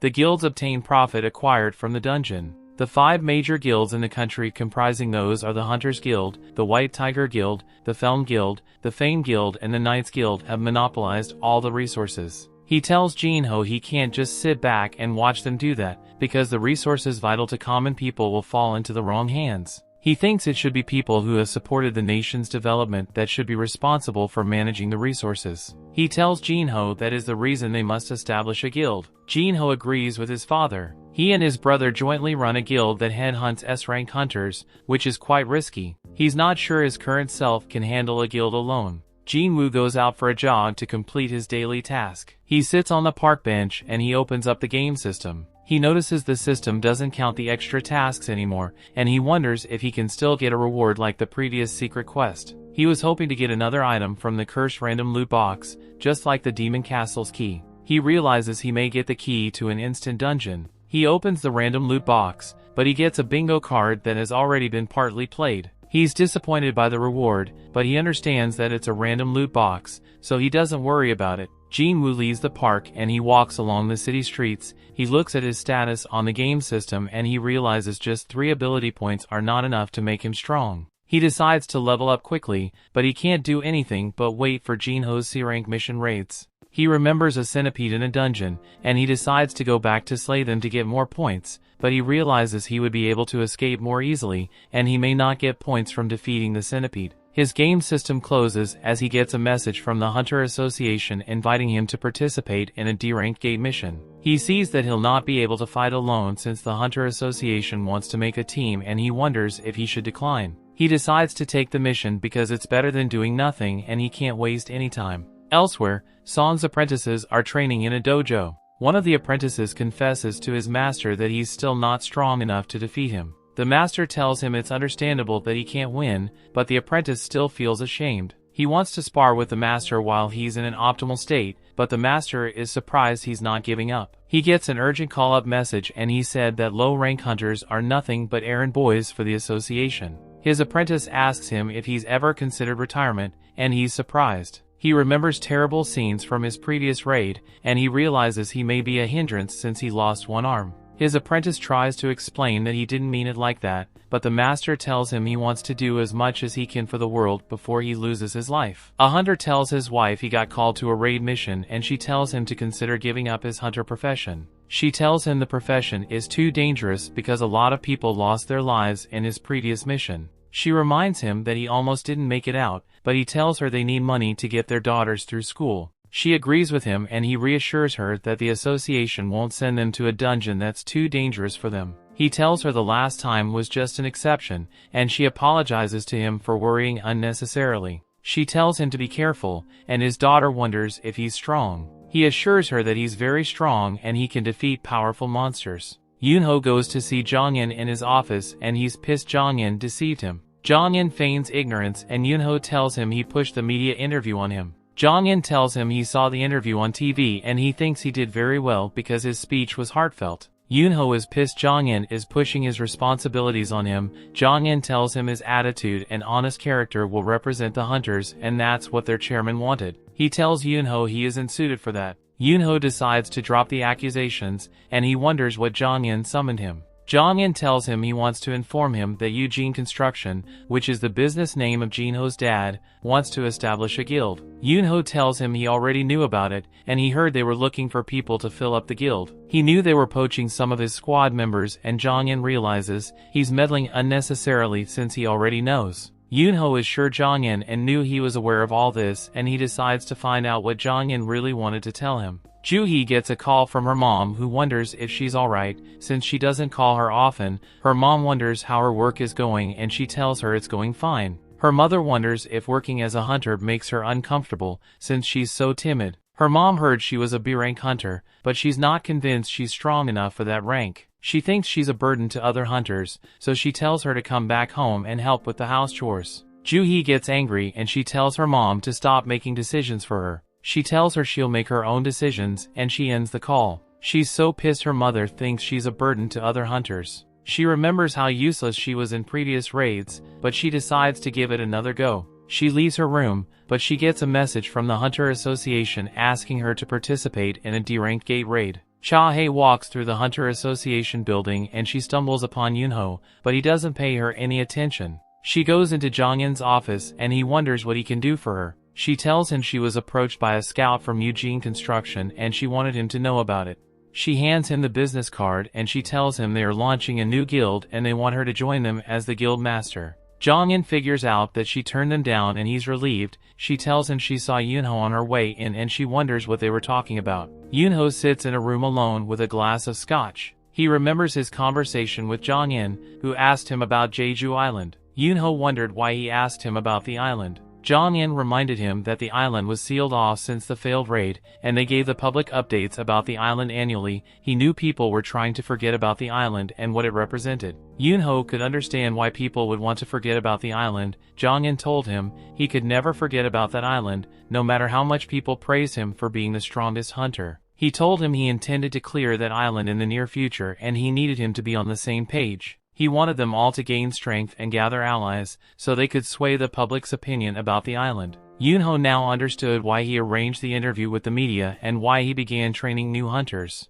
Jong-in wondered if Yoonho also left something behind on the island, and Yoonho remembered his friends he left behind during the raid. In a dark room in an unknown location, a suspicious man makes a deal with another man to take the lives of some people. Jin-Woo tells Jin-ah he's heading out and she wonders why he has worked during a holiday. She realizes he has been very busy lately and she can't believe he was the same guy who had to take long breaks between each mission so his injuries could heal. She wonders if his training is paying off, and he tells her he can make a steady living now thanks to his training. He heads out and she's surprised he's heading out without his stuff. He tells her he would be alright without them. She tries to stop him, but he walks out. She's surprised because he's going for a raid, not making a quick trip to the convenience store. The dojo master Mr. Song knows his sword will be useless to magic beasts and his martial arts would be useless in a dungeon. He stumbles upon Jin-Woo and he's surprised to run into him. He can see that Jin-Woo has changed a lot since the last time they met. He remembers Jin-Woo lost his leg, but Jin-Woo tells him it was healed when he woke up in the hospital.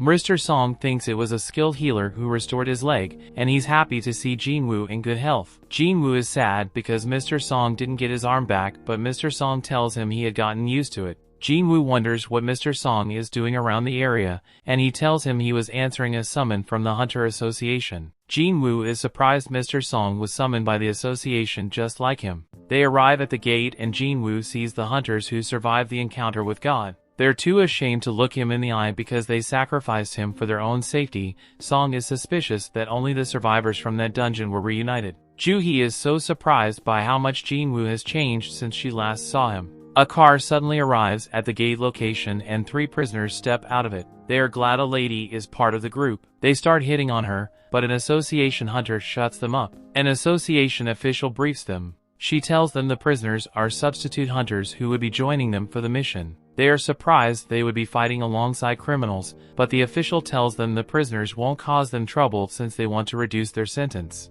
She tells them they would be accompanied by a B-rank hunter called Kong Tae-shik, and she assures them he'll be able to handle the prisoners. Jin-Woo suggests that Joo-hee sit the raid out, but she decides to go since he's going. Tae-shik introduces himself to the group and he wonders who would lead the raid. Mr. Song decides to lead, and he thanks Jin-Woo, making sure they came out alive the last time he led them into a raid. Tae-shik is suspicious of Jin-Woo, but it's time for the hunters to enter the dungeon, so they gather at the gate and proceed through it into the dungeon.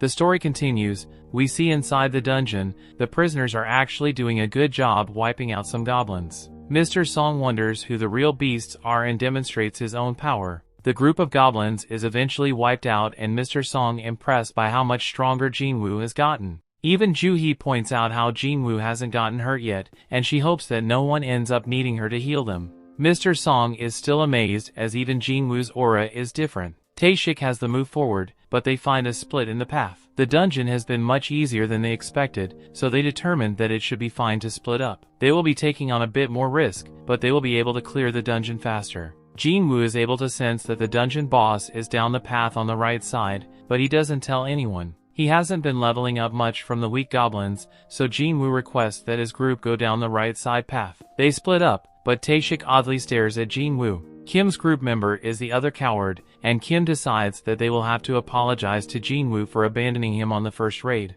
They are sure that he won't accept their apology, but Kim determines that he must try if he wants to continue being a hunter. Down the other path, the prisoners easily wipe out another group of goblins. Taeshik strangely asked if they will be able to do the same against humans, and they point out that it would make no difference. A look into the past shows that Taeshik was told that Sung Guy's daughter was assaulted by 3 men. His daughter took her own life afterwards, but this guy was furious, since the 3 guys would be set free from prison in just a few years. To make things worse, they're hunters, and hunters are allowed to participate in raids to reduce their sentences. This is incredibly unfair since his daughter will never get to come home. The man brought 3 million yuan and offered to give it to Taeshik if he eliminates the 3 prisoners. Taeshik is absolutely crazy, as he now tells the prisoners what he will tell the inspectors when he leaves the dungeon without them. He will say that the prisoners were eliminated by a pack of 100 goblins. Kim continues down his path, but he is shocked to find that it touches to Taeshik's path, and he finds Taeshik massacring the prisoners. Taeshik tells the prisoner that he was told to make them suffer, but he is interrupted by Kim. The cold-blooded Taeshik eliminates the last prisoner and decides that he will have to change his plans as he makes his way towards Kim. Jin-Woo thinks about how Taeshik saw him at the hospital and he just hopes that he doesn't remember him. Just then they hear screaming and they rush to find the dead prisoners. Kong has been eliminated as well, and Jin-Woo shocked when he sees Kim in bad shape. Joo-hee heals him, but Mr. Song tells that this was not the work of a magical beast. The weapon used was too sharp and whoever used it avoided finishing him off multiple times. Kim has given up on surviving, but Jin-Woo reminds him that he has a family. Jin-Woo demands that he stay alive, otherwise he won't be able to keep blaming him. Kim uses his last breath to apologize to Jin-Woo and he passes away. Just then, Taeshik tries to eliminate Joo-hee but Jin-Woo stops him. Taeshik is impressed with how fast he is and Mr. Song realizes that Taeshik is responsible for the massacre. Mr. Song is shocked since Taeshik is part of the Hunters Association, but Taeshik just wants to tell them his plan. Instead of blaming the goblins, Taeshik will say that the prisoners eliminated all the other hunters. He will then say that they tried to take him out, but they couldn't do that, which will be why he was the lone survivor. Mr. Song holds Jin-Woo back as he doesn't believe he can take on Taeshik. Mr. Song will fight him instead, but he thinks about how long is the B rank, 1 whole level above him. Joo-hee gives him a strength buff and Mr. Song tries to use his sword skills to take Taeshik down. Taeshik manages to avoid even being touched once and he commands Mr. Song for knowing his stuff. Jin-Woo analyzes the situation and can tell that Mr. Song is managing to hold his own, but he isn't fast enough to win. Taeshik manages to land a devastating blow, but he gets annoyed when Joo-hee quickly heals Mr. Song. Taeshik decides to take her out first, but Mr. Song stops him. Taeshik underestimated the old man, so Mr. Song explains that he has trained S-rank hunters before. His blade is outmatched, but Taeshik points out that the power Mr. Song has been given have their limits. There is no chance a mage type like him can defeat an assassin type, so Taeshik brings him near death. Joo-hee too frightened to heal him, so Taeshik prepares to end Mr. Song's life. Mr. Song uses his fire ability but Taeshik is just too quick. He realized that Mr. Song used his sword to make him lower his guard against magic. Mr. Song was waiting until Taeshik tried to end his life to surprise him with a fire blast. Taeshik saw right through his plan though, and Mr. Song will now pay with his life. Just then, Jin-Woo finally steps in to stop the fight. Taeshik demands to know who he is, so Jin-Woo explains that he's simply an E-ranked hunter. Taeshik doesn't believe him, since he would need incredible reaction speed to stop the attack he just used on Mr. Song. Taeshik can tell that Jin-Woo was hiding his power and determined that he had a second awakening. The others are shocked and Taeshik just now remembers Jin-Woo from the hospital. The mana reader only read 10 at the time, so Taeshik thinks that the second awakening must have come after that. This doesn't make sense though, as it doesn't explain why Jin-Woo was able to survive the double dungeon. Taeshik determines that it actually doesn't matter, so he prepares to eliminate Jin-Woo. Jin-Woo wants to know what happened just now, so Taeshik explains that he was just carrying out justice by taking out the prisoners. Jin-Woo couldn't care less about them, but he wants to know why he eliminated Kim and Kong. Jin-Woo points out that Kong could have done it quickly, but he didn't. Instead, Taeshik seemed to have tortured and toyed with them. Another look back to when Taeshik spoke with the father shows Taeshik explaining that he has received huge offers to join the largest guilds. However, he chooses to work for peanuts in the Hunters Association. The reason he has chosen this path is because he finds people much more fun to kill than beasts. A fight breaks out between Taeshik and Jin-Woo, and the two spectators are amazed by their blinding speed. Taeshik can tell that they have practically the same build, but he determines he has much more experience fighting high-ranked opponents. Taeshik uses this experience to take control of the fight, but he is shocked when Jin-Woo asks him to be a little less bloodthirsty. It's too late though, as Jin-Woo's system has taken notice. The system, just like last time, informed Jin-Woo that there are people present that want to eliminate him. Jin-Woo is then once again given a quest to eliminate his opponents. Jin-Woo is engulfed by a dark power, but calling this confused since he thinks he should have the advantage in this fight. Jin-Woo instantly attacks, and Taeshik shocked when he realizes that he has been poisoned. The two continue fighting, but Taeshik has something special to show him as well, and he disappears. He explains that this is the stealth skill. It conceals the sight, sound, and even his smell. Only a tiny fraction of hunters can obtain this skill, and no one knows he has it. Taeshik manages to hurt Jin-Woo, and he tells the others to stay back and wait for their turn. Taeshik is certain that Jin-Woo won't be able to do much now with an injured leg, but he's shocked when Jin-Woo instantly heals himself. Taeshik is in disbelief since he has never heard of a combat hunter who could also use healing magic. Jin-Woo is completely unpredictable, and this makes him very dangerous. Jin-Woo has seriously changed, as he explains that he just lost another one of his emotions, and now he doesn't even need to get angry to kill filth like Taeshik. Taeshik realizes that Jin-Woo has taken human lives before, and Mr. Song shocked to hear this. He determined that Jin-Woo has probably had to make some tough decisions in a short amount of time, and that is why his appearance was not the only thing that changed. Taeshik moves in to continue attacking, but he is shocked when Jin-Woo was able to track him just by sensing his bloodlust. Taeshik still has a trick up his sleeve, but everything stops when Jin-Woo activates his murderous intent skill. Taeshik is surrounded by darkness, and he is stunned when Jin-Woo's blade pierces his chest. As Taeshik's life fades away, he points out that he and Jin-Woo are the same. They are both killing machines, and the only reason why he is dying is because he was simply weaker than Jin-Woo. Taeshik still wants to know what Jin-Woo is. He has assassin skills, healing and debuffs, and Taeshik has never heard of someone like that. Jin-Woo doesn't tell him anything, but Taeshik points out that Jin-Woo was able to eliminate him, so his E-ranked act is over. Jin-Woo decides to tell him something and just explains that he is someone that gets stronger with every fight. Taeshik can tell that Jin-Woo will keep getting stronger and stronger, but he has a warning for him.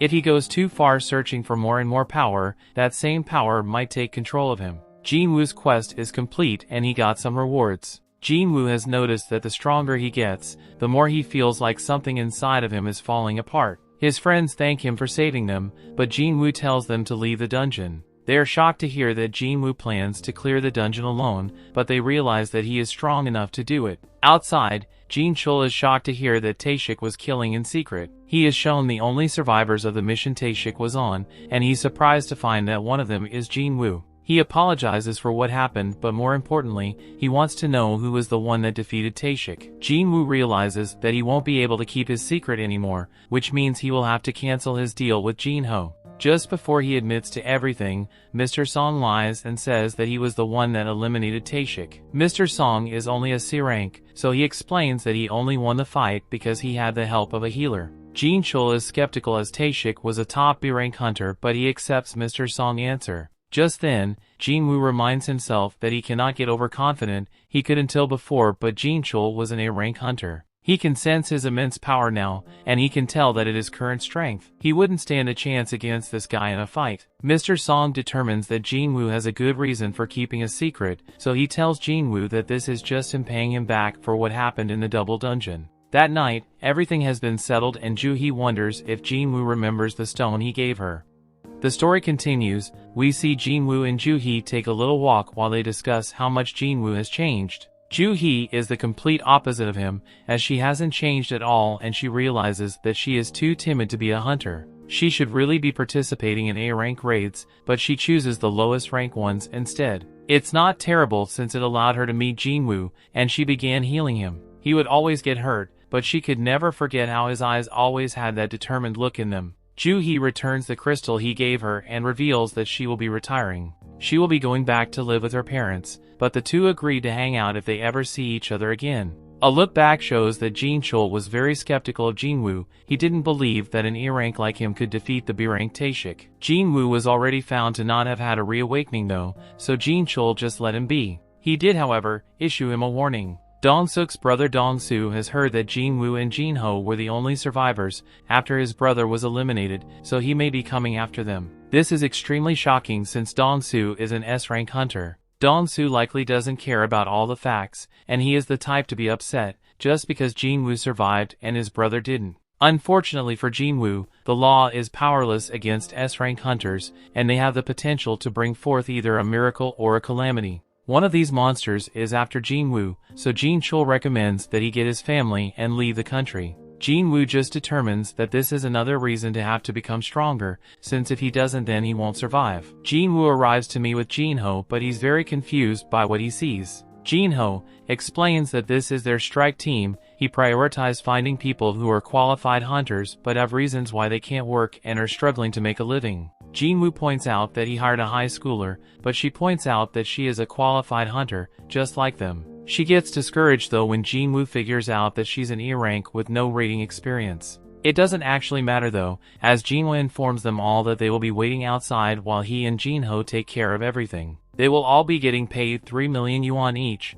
which is a great deal since they won't actually be doing anything. The only thing is that they can't tell anyone about it, otherwise they will have to pay back 10 times the amount they were given. Jin-woo received a stealth runestone for defeating Taeshik and he uses it to learn the stealth skill. Jin-ho is ready to go and Jin-woo's shocked to see that he has put on some more insanely expensive armor. Jin-woo proves how illogical it would be to wear that armor and demand it's take it off. Jin-woo allows him to at least keep the helmet though, and the two enter the portal. The other hunters think they are crazy for going into a C-rank dungeon alone, but they don't really care since the contract is already finalized. Jin-woo's sister wonders where her friend Sung-yi is, and we see that she's the high schooler on Jin-woo's strike team. The hunters discuss how full strike team would take 2 hours to complete this raid, so when they see you appear out of the portal, they assume that they just ran away. Of course they are shocked to see that the gate is closing after they exit, which means that they have cleared the dungeon. The hunters stare in disbelief, but Jin-woo just tells them to hurry as he wants to go to another portal. Their goal is to hit 3 raids in one day, but the hunters are all still shocked that they even completed one. During another raid Jin-woo destroyed a bunch of goblins, while Jin-ho finishes up mining, Jin-woo finishes up the goblins and levels up. The next raid is a success as well and general levels up even more. Days passed and the two just keep clearing dungeons by themselves. They begin to face stronger and stronger monsters, but Jin-ho can tell that Jin-woo is getting much stronger as well. Jin-woo's stealth skill is really useful and his dash skill levels up. He earns a couple more skills and finds that they're really powerful when he uses them on a wolf. Jin-woo has a bunch of new skills now, but not enough mana to use them for very long. He takes a potion for this and decides that he will focus on increasing his intellect ability going forward. He also decides against returning to the Demon Castle right now, since he would consider himself to only be somewhere between a B rank and an A rank hunter. Just then, the system reveals that he has reached the required level for a job change quest. Elsewhere, the manager of another guild named Sang-min is told that there's a strike team spending double the market rate for the rights to buy some C-rank gates. Their leader is the rich kid Jin-ho, but their team seems to have just been thrown together. On recognizes the name Jin-woo from the double dungeon incident, and he gets a feeling that there's something interesting going on. Elsewhere, Jin-woo and Jin-ho emerge from another portal victorious. Jin-woo wonders if Sung-yi has some kind of eye problem, but she says it's nothing. Back with Sang-min, his assistant is shocked to hear that he thinks that Jin-woo has reawakened. Jin-woo managed to survive 3 major disasters. There was a large body count every time, but he was always among the survivors. Reawakening is the only way this could be possible, so Sang-min heads off to scout the promising rookie. Sang-min arrives at the portal Jin-woo's in, but he is shocked to see that it looks like some kind of picnic. Sung-yi explains that the area is off limits, and must point out to them that she is a hunter. She admits to being part of the strike team, and Sang-min is shocked to realize that Jin-woo left the entire group behind to enter the dungeon himself. Sang-min thinks Jin-woo might be his biggest find yet, but he surprisingly just leaves. The guys emerge from the gate and Jin-woo reveals to Jin-ho that he's busy tomorrow. He won't be able to go on any raids, so they hold off on a few of them. We then get a glimpse of a very strange scene, and Jong-in wakes up from the nightmare. He takes a look at some paperwork and determines that it's almost time for the reconnaissance mission on Jeju Island. Jin-woo finishes up his day of raiding and Sang-min introduces himself as the manager of the White Tigers Guild. The White Tigers Guild is one of the country's best, and they're always on the lookout for promising new talent. Sang-min thankfully gets right to the point and offers to pay Jin-Woo double what Eugene Construction is paying him if he joins his guild. Sang-min is confident that an E-ranked could never reject this offer, but he is surprised when Jin-Woo wants to know how much the White Tiger Guild headquarters is worth. It's worth 50 billion, so the guy is shocked when Jin-Woo reveals that the construction company is giving him a building worth 30 billion. Jin-Woo shows him proof, but Sang-min reveals that he isn't qualified to offer them their 50 billion building. Jin-Woo leaves as he has lost interest, but he does want to know how Sang-min heard about him. Jin-Woo strikes fear into this guy but making sure that he wasn't snooping around and he disappears. Sang-min realizes that Jin-Woo used stealth to cut him, and he is shocked when he thinks about how Jin-Woo is a reawakened with the stealth ability. Jin-Woo tells him not to turn around, so Sang-min explains that he was just investigating who was buying up so many gates. Jin-Woo demands to know who else knows about him, but Sang-min explains that it's just him and one of his subordinates. Jin-Woo warns that if people start hearing about him, they will be the first people he suspects. Sang-min agrees to keep everything a secret, so Jin-Woo reveals himself again. Jin-Woo has to keep buying the gates for a while, but this causes problems for the guild, since they need to train recruits. Jin-Woo agrees to let them buy 3 gates from him, but Sang-min is shocked when Jin-Woo tells him that they will have to pay 300 million yuan for each. The guy begs him to lower it to 200 million and Jin-Woo surprisingly agrees. The two make the deal for 3 gates, but their interaction is not over yet, as Jin-Woo wants to give him something. He tells Sang-min to close his eyes and open his mouth, so Jin-Woo gives him a potion to heal the cut on his face. Jin-Woo reveals that he trusts Sang-min, but he reminds him to keep his mouth shut. Sang-min's assistant wonders how things went, and Sang-min tells them that he thinks that Jin-Woo might be an even bigger deal than he thought. The next day Jin-Ho confirmed that they have received the 600 million yuan. Jin-Ho point out that they were going to cancel those gates anyway, so he can't believe that Jin-Woo managed to get so much for them. Jin-Ho wants to know more, but Jin-Woo explains that it's a trade secret. Back with the White Tiger Guild, Sang-min realizes that Jin-Woo scammed him, as several C-rank gates appeared and they are all selling for less than 70 million yuan. Jin-Woo sends him a message stating that they're even now for Sang-min spying on him. Sang-min realizes that Jin-Woo is not someone to be messed with, but he's glad to have gotten his contact information. Elsewhere, we see that Jin-Woo moves on a road trip as he goes to find out what his job change quest is all about. The story continues. We see Jin-Woo arrives in some forest far away from civilization, because he has no clue what to expect from the job change quest. He has encountered 2 dungeons that were accessible with keys, and the only quest he has been forced to take immediately were the penalty and the emergency ones. This job quest 1 is optional though, and he has even been given time to decide. Jin-Woo assumes that it's an important event that will make him stronger by earning skills best suited to his job, so he decides to accept and the gate opens. Jin-Woo just now remembers that he didn't do his daily quest and decides to do it later. He declares that the real game starts now and he enters the gate. Elsewhere, Jin-Ho has a meal with his father and they are met by his brother. In the dungeon, Jin-Woo finds that he won't be able to use potions or his full recovery. He won't be able to leave until the quest is complete either, so he will have to be very careful. Just then Jin-Woo hears something approaching and he prepares himself. It turns out to be an armor-type beast and Jin-Woo quickly attacks it. He is shocked to find that his attack did nothing and he is caught off guard by the monster's power. Jin-Woo lands another attack, but it's no good. He dodges several attacks and declares that he has fought more powerful creatures with even harder exteriors. Jin-Woo then uses his bare hands and tears the monster apart. Jin-Woo isn't too happy though, since he pretty much wasted one use of his Fatal Strike skill. He can't be upset for too much longer though, as he has company. Back with Jin-Ho, his father wonders how Jin-Sung's efforts to establish the guild are going. He has heard that every S-rank he sent an offer to ended up declining. This is true, but Jin-Sung explains that he's in talk with hunters from other countries. Jin-Ho realizes that this will be more competition for him, and he is shocked when Jin-Sung reveals that he knows he has been working on something in secret. He knows that Jin-Ho has been trying to establish himself by buying up C-rank raids, but he warns Jin-Ho not to get in his way. Jin-Ho doesn't say anything, but he is sure that Jin-Sung wouldn't be talking this way if he knew how powerful his partner is. Back in the dungeon, Jin-Woo was putting in work destroying the monsters. He determines that he will have to rest soon, but he senses something and eliminates another monster. He can't believe that it was using stealth, and on top of that, a mage that can use light magic has appeared. This is all pretty strange as Jin-Woo feels like the armor on the first monster combined with the skills of these monsters makes him feel like he's revisiting his old battles. The quest is much tougher than he expected, but he once again analyzes the situation mid-battle. He goes over what it will take to defeat each one of his enemies. The armored one won't take damage without enough strength, and the stealthy one can be detected without enough perception. The mage needs to be countered with intellect, but Jin-Woo hasn't increased that stamp very much. His fatigue is building up quickly, so he will have to end the fight soon. Elsewhere, we see that Jong-in meets with the other hunters as they are ready to head to Jeju Island. Back in the dungeon, Jin-Woo managed to defeat the monsters. He finds that he has received the chest plate and realizes that he hasn't done much with gear yet. Jin-Woo puts some on and is glad to see that it can go invisible and it doesn't restrict his movement.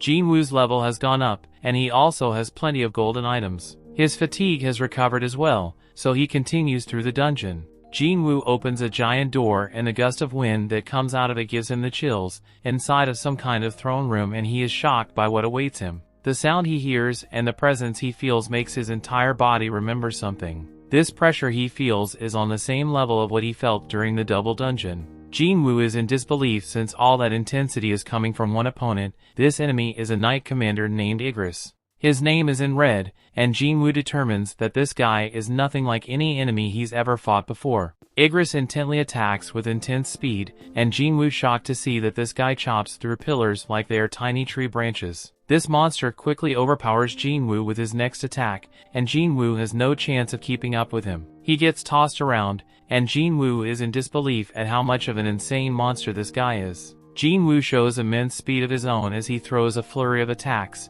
but his blade does nothing against the knight's armor. Jin-Woo just barely manages to block an attack and he gets tossed back. He determines that they are equal when it comes to speed, but Igris is much more powerful than him. This guy is extremely dangerous and Jin-Woo wonders if he has any chance of beating him. Jin-Woo doubts that he can win without a weapon, but he can only think of one way to deal any damage through the armor Igris wears. Jin-Woo puts away his dagger and Igris surprisingly throws aside his weapons as well. Elsewhere, Jong-in calls the chairman Go and thanks him for approving the operation. The chairman tells him to be careful, but Jong-in is already fully aware of the danger. He knows that this expedition is simply to assess threat levels. They will just prod the enemy and see how they respond. Jong-in is as diligent as ever, and he explains that it's because the last 3 done Jeju Island never really ended for him. Back in the dungeon, Igris wasted no time in crushing Jin-Woo. He tosses Jin-Woo again like he's just a toy and he lands a barrage of punches on him. Jin-Woo gets sent through a wall and he's shocked by his opponent. He was blocking all the punches, but he still feels like he lost 500 HP. Jin-Woo is glad that he put armor on, since he would surely not be alive right now if he hadn't. Jin-Woo concedes that he cannot power this guy, so he boosts his speed instead. Jin-Woo flies around him and manages to finally push him back. He tries several more attacks afterwards, but it soon becomes very clear that he won't be able to catch him again. The guy tells him around even more and Jin-Woo notices that the skill he used also increased his defense. He's still getting destroyed by this guy as he gets him back into the room, but Jin-Woo continues to fight back. His efforts paid off as Jin-Woo uses a spectacular move to land a kick right on Igris' head. Jin-Woo realizes that this might actually be bad for him, and the knight attacks with even more ferocity. Jin-Woo just continues to take an absolute beating as Igris tosses him onto the throne and stares down at him. Back home, Jin-Ah leaves some dinner for Jin-Woo and goes to study. We then also get a look at Jin-Woo's mother at the hospital. Back with Jin-Woo, he's in really bad shape as Igris takes his sword and prepares to end Jin-Woo's life. He ruthlessly goes in for the finishing blow, but Jin-Woo shockingly stops him with one hand. Jin-Woo declares that he hasn't lost yet and pushes Igris back. He summons his blade and manages to stab the knight through the opening in his helmet. Jin-Woo then uses all the power he has to push Igris' back and pushes them up against the wall. Igris tries to use Jin-Woo's blade, but Jin-Woo points out that his dagger doesn't change owners, it just goes back to his inventory where he can summon it again. Jin-Woo sends his blade through the Igris' skull, but the attack is too shallow. He determines that he has to go deeper, so he uses all the power he has left to push a blade further into the Igris. Jin-Woo uses every fatal strike he has and lands the most powerful strike he has ever dealt. Igris has gone completely limp. Jin-Woo removes his blade and a notification reveals that he has won the fight. Jin-Woo realizes that there was a huge gap between them in every category, and determines that him winning was really a fluke. If he made even just one mistake, he would have died. Jin-Woo then receives 4 rewards. One is 1.5 million gold and another is the S-rank helmet that Igris wore. The key to the demon's castle was S-rank, but Jin-Woo has never had gear that was this high quality before. Amazingly, the helmet boosts his stats and reduces damage taken by 15%. Jin-Woo also receives a rune stone for this skill called the Ruler's Hand.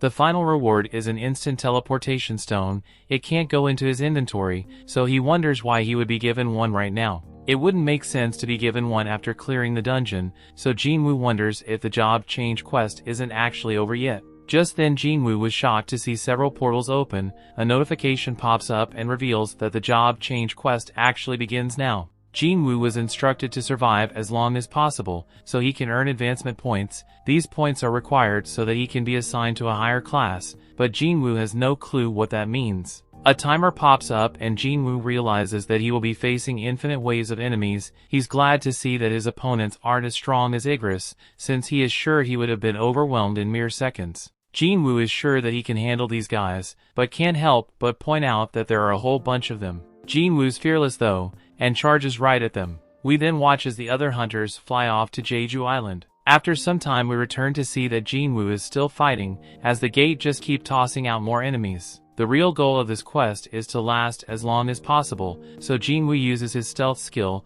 He decides to manage his mana so he can buy himself as much time as possible. Jin-Woo's plan is completely ruined though when a mage breaks his stealth. Jin-Woo goes right back to fighting, but things are even worse than before since he won't be able to use stealth or murderous intent anymore. Jin-Woo takes his sword right to the back and he is shocked when he realizes that it's only been 5 minutes. Things are getting far too dangerous, and Jin-Woo determines that he won't be able to continue. He hates to do it, but he decides to teleport out of the dungeon. Before he can know, a monster knocks a stone out of his hand. Jin-Woo is in real trouble now as the huge group of enemies descend on him. The story continues. We see Jin-Woo continues to get thrashed about by the monsters and there is no way out now that he has lost the teleportation stone. The only way he will be able to survive is if he defeats them all, so Jin-Woo gets back to fighting. It's a pretty dire situation though, as the stamina is at its limit and he can't use stealth or murderous intent. Of course, our protagonist never gives up and he's determined to survive. Jin-Woo continues to fight for his life, and he thinks about how he has lived his entire life at the bottom. He could never give up on striving for more, and this moment is no different. Jin-Woo's knuckles are all messed up and his heart begins to race. Just then, the monsters start talking. The voices talk about how Jin-Woo's nickname is the weakest hunter of all mankind, as he gets it several times. The voices mock him for once having to go to the hospital after going through an E-rank gate. Just then the imaginary Mr. Song and Joo-hee appear, and they tell Jin-Woo to stop forcing himself to fight. Jin-Woo's younger self appears after that, and he tells Jin-Woo that he has come a long way already,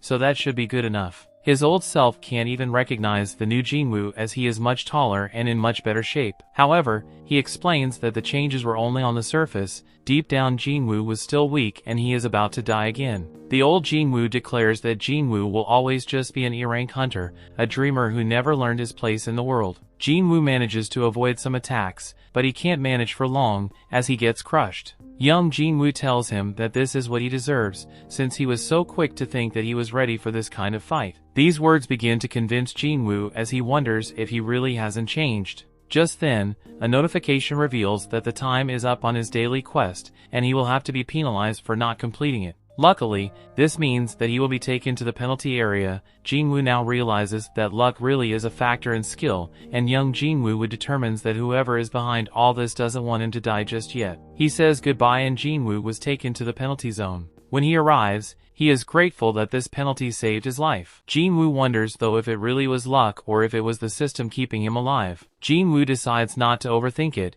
and he uses some potions to recover his stamina. Unfortunately, a notification explains that if he is too seriously injured, potions won't restore his HP. he will either have to wait to heal naturally or try and get restored by leveling up. Just then a bunch of those monsters from before appear, and Jin-Woo declares that as long as he doesn't die, any pain he feels will only make him stronger. Back home, Jin-Ah notices that Jin-Woo hasn't returned, and she wonders if he got a girlfriend. She determines that that would be impossible, and she just hopes that he will remember to be there for her guardian-teacher meeting. Back with Jin-Woo, he has defeated the monsters he was once terrified of and has recovered his health from leveling up. He has 10 minutes left in the penalty zone, so he uses it to buy the Night Killer dagger. This weapon is perfect as it deals 25% more damage to armor-type beasts. Jin-Woo uses the ruined stone he got from fighting Igris, and it gives him the active skill called Ruler's Hand. Surprisingly, it doesn't use any mana, and it allows him to affect objects without touching them directly. He remembers Igris using this on his sword,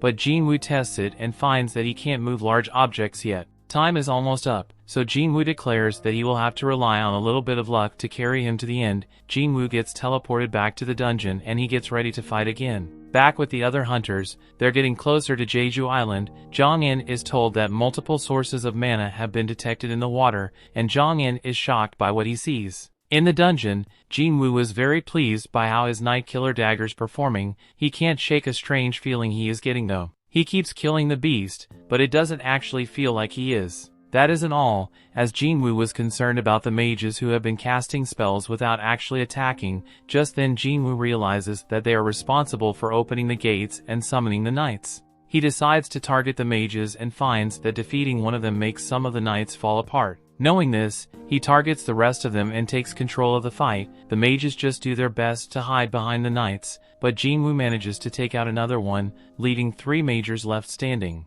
These tricky last 3 combine their power to summon a golem, so Jin-Woo makes his way up to higher ground. He manages to disable it for a moment and thinks about how the dummy ages must have thought the one strong monster was better than several small ones. Jin-Woo points out that this is wrong though, since having fewer targets makes it easier to go after the mages. Jin-Woo finally manages to wipe out all the mages, but the golem is still standing. Our protagonist has become so strong that he uses sheer force to destroy the golem. With that, all the monsters are defeated and the notification reveals that he has finished the job change quest. Now he will be able to switch to a more advanced class with the points he earned based on his performance during the quest. He doesn't get to choose apparently, and notifications begin to pop up with several messages. They state that whatever path the player takes, it is littered with corpses and the stench of blood remains. Furthermore, the player craves great power and blaze his own trail without relying on others. It mentions how a shadow army will follow the player's orders, and Jin-Woo shocked to see that his new job class will be Necromancer.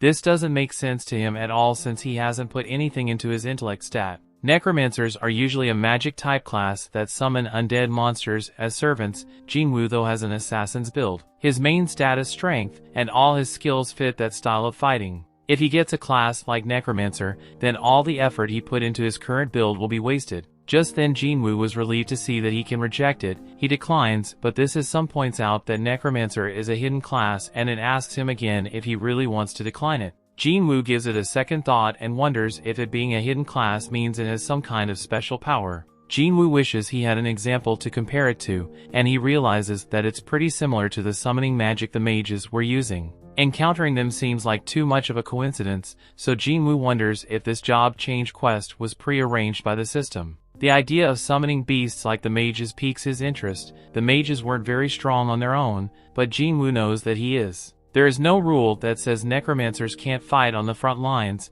which is what he would do. Jin-Woo determines that if classes work like stats do, then as he levels up, his skills and necromancy will too. This means that the shadow army the system talked about will likely become stronger as a result. Jin-Woo gets excited about the idea of no longer solo leveling and he accepts the necromancer class. Just then a dark power bursts from beneath his feet and the system starts awarding him points based on his performance. Jin-Woo did amazingly well during the quest, so his total advancement points exceed the class threshold. The dark power erupts even more and Jin-Woo begins to flow, and the advancement is soon complete. Jin-Woo was then shocked when he sees that he already moved on from the Necromancer class all the way to the Shadow Monarch class. He also receives unique class skills and 10 ability points. Jin-Woo wonders if the quest is finally over, but he begins to hear sounds that seem to be coming from people that are in pain. Jin-Woo can now see a dark shadow coming from the monsters, and he's able to use his skill called Shadow Extraction on them. First, he must designate a command word, so he chooses arise. As soon as he says it, Jin-Woo ecstatic to see the first members of his shadow army. Aside from shadow extraction, Jin-Woo also has a skill called shadow storage. Shadow extraction lets him drain some of his mana to create shadow soldiers. Shadow storage allows him to hold onto those shadow soldiers and summon them whenever he wants. The only thing Jin-Woo needs to be mindful of is that the extraction can fail depending on the strength of the target and the time since death. There is more to this ability, as Jin-Woo sees that he summoned both the knights and the mages and they come in different ranks too. Jin-Woo gets excited when he wonders if he can even extract S-rank shadows, and if its strength reflects how strong they were in real life. Jin-Woo rushes to Igris and finds that extraction is possible. There is a limit to the number of extractions and how many he can store, so Jin-Woo releases 11 soldiers. Jin-Woo turns back to the Knight Commander, Igris the Blood Red, and says the word arise. Igris's shadow begins to emerge, but a large burst of power pushes Jin-Woo back and the extraction fails. Jin-Woo only has 2 more tries left, but his second attempt fails as well. Back at the Hunters Association, President Go reminds Jin-Chul that hunters can never grow their power unless they undergo a reawakening. That is why they train their combat techniques and gather allies. Back with Jin-Woo, he speaks Igris and reminds him that he is a warrior, cutting down foes with his sword as his life purpose, and Jin-Woo is sure that he doesn't want to just sit there and rust away. Jin-Woo declares that if Igris needs someone to dedicate his sword to, then he should serve him. Jin-Woo uses his last attempt and once again tells Igris to arise. A huge amount of power bursts from Igris's corpse, but this time it's different. Igris's shadow emerges and Jin-Woo was allowed to give his level 7 knight a name. Jin-Woo honors the knight and gives him his old name Igris. At the same time, President Go explains that reawakening happen every day and he hopes that this will bring forth the hunter that defies all expectations. In this moment, Igris and the rest of Jin-Woo's shadow army kneel before him. Jin-Woo is amazed by the sight and declares that they are all with him now. Back with the other hunters, they have finally arrived on Jeju Island. Jonghyun is examining what are the red ants from the terrible raid and he is shocked to see something that has never happened before. He declares that the monsters are evolving and we see that the ant has grown wings. Season 2 started with Jin-Woo, who is awoken by his sister, who reminds him that he has to meet with her teacher. Gina can't even recognize her brother, and we see that Jin-Woo has grown since we last saw him. Jin-Woo just wants to look respectable in front of the teacher, but his new look has all the schoolgirls admiring him. Gina reminds Jin-Woo that he doesn't have a girlfriend, and offers to introduce him to some of her desperate friends. Jin-Woo isn't interested in those hideous gargoyles, and he finally meets with the teacher. The teacher compliments Gina endlessly for being such a good role model to the other students, and even reveals that Gina's exam scores will get her into any medical school she wants. The teacher only has one concern. She wants to know if Jin-Woo will allow Gina to become a hunter if she goes through an awakening. Jin-Woo instantly says no, so the teacher has a secret request. Outside, Sung-Yi is shocked to find Jin-Woo waiting for her. He reveals that he's Gina's sister, but Sung-Yi already knows what he wants to say. She declares that she won't be going back to school no matter how much her teacher wants her to, and she definitely won't be quitting hunting. Jin-Woo points out that she's only an E-rank hunter, and there's no way she can make a living hunting. Sung-Yi is quick to point out that Jin-Woo is also just an E-rank, but Jin-Woo has had enough. He reveals that he actually isn't here to convince her to quit hunting, and he tells her to come with him. Elsewhere, Inspector Woo welcomes home the hunter Dong-Soo. Dong-Soo would rather be anywhere else than Japan, but he has important business to take care of. Woo wonders if he's here to meet with a certain 2 hunters, but Dong-Soo is insulted by the question. He doesn't plan to just meet with them, he wants revenge. Dong-Soo declares that he plans to do terrible things to Jin-Woo and his friend, and he will do it inside of a dungeon where no one will know. Dong-Soo tells Woo that him and his surveillance team can just pretend that they don't know about his plan. That is, unless weaklings like them want to try and stop him. Woo explains that his only job is to monitor hunters who may pose a risk to public safety, and the 2 men part ways. Back at the Hunters Association, we see that Choi has returned from Jeju Island, and they discovered something alarming. The red ants have developed wings and can now travel with them. They can only go a short distance right now, but if they evolve further, then they might even be able to leave the island. Their infestation could lead to a nationwide disaster, so Chairman Go decides that he will have to look into the matter. Back with Jin-Woo, we see that he has brought Sung-Yi to a dungeon raid that was set up by On. It's actually a training exercise for some young hunters, and On has agreed to let Jin-Woo and Sung-Yi participate. Their conversation is interrupted by the tank of the strike team, who is tired of waiting. His name is Kim Chu and he's an A-rank tank. He is serving as the leader of the strike team for the training mission, but he's upset about having to babysit the E-ranks Jin-Woo and Song Yi. Aside from the A-rank Kim Chu, there will be 5 B ranks on the strike team and 2 C ranks. We then learn that Jin-Woo wanted to show Song Yi how brutal raids can be during the mission. He was hoping it would make her reconsider being a hunter, but he realizes that his plan might not go so well after seeing how many powerful hunters are on the strike team. If they succeed too easily, then it will completely defeat the purpose. Lee knows how strong Jin-Woo really is, so he asks him to limit his participation so the rookies can get a good training session. Everyone heads into the dungeon, but Jin-Woo instantly senses that something is wrong. To everyone's surprise, the dungeon portal changes color and Jin-Woo realizes what this means. He quickly grabs onto Sung Yi and tries to get out of the dungeon. It's a struggle, so Jin-Woo urgently instructs On to contact the primary strike team immediately. Jin-Woo is pulled back into the portal, and we see that Beck is horrified to hear about what's happening. He is told that a C-rank gate has turned red. This should be impossible, so Beck decides that he must go there immediately. In the dungeon, everyone is shocked to see that the gate has disappeared and they're in a strange place. Kim Chu explains that it's all because of the red gate. Jin-Woo reveals that unlike a typical gate, once you step through a red gate, it takes you to a dungeon completely isolated from the outside. No one can leave it until the boss is defeated or a dungeon break occurs. No one can even send help from the outside. That isn't all, as the magic beasts inside red gates are much stronger than normal. Just then an attack comes flying at Sung Yi's head, but we see that someone else collapses.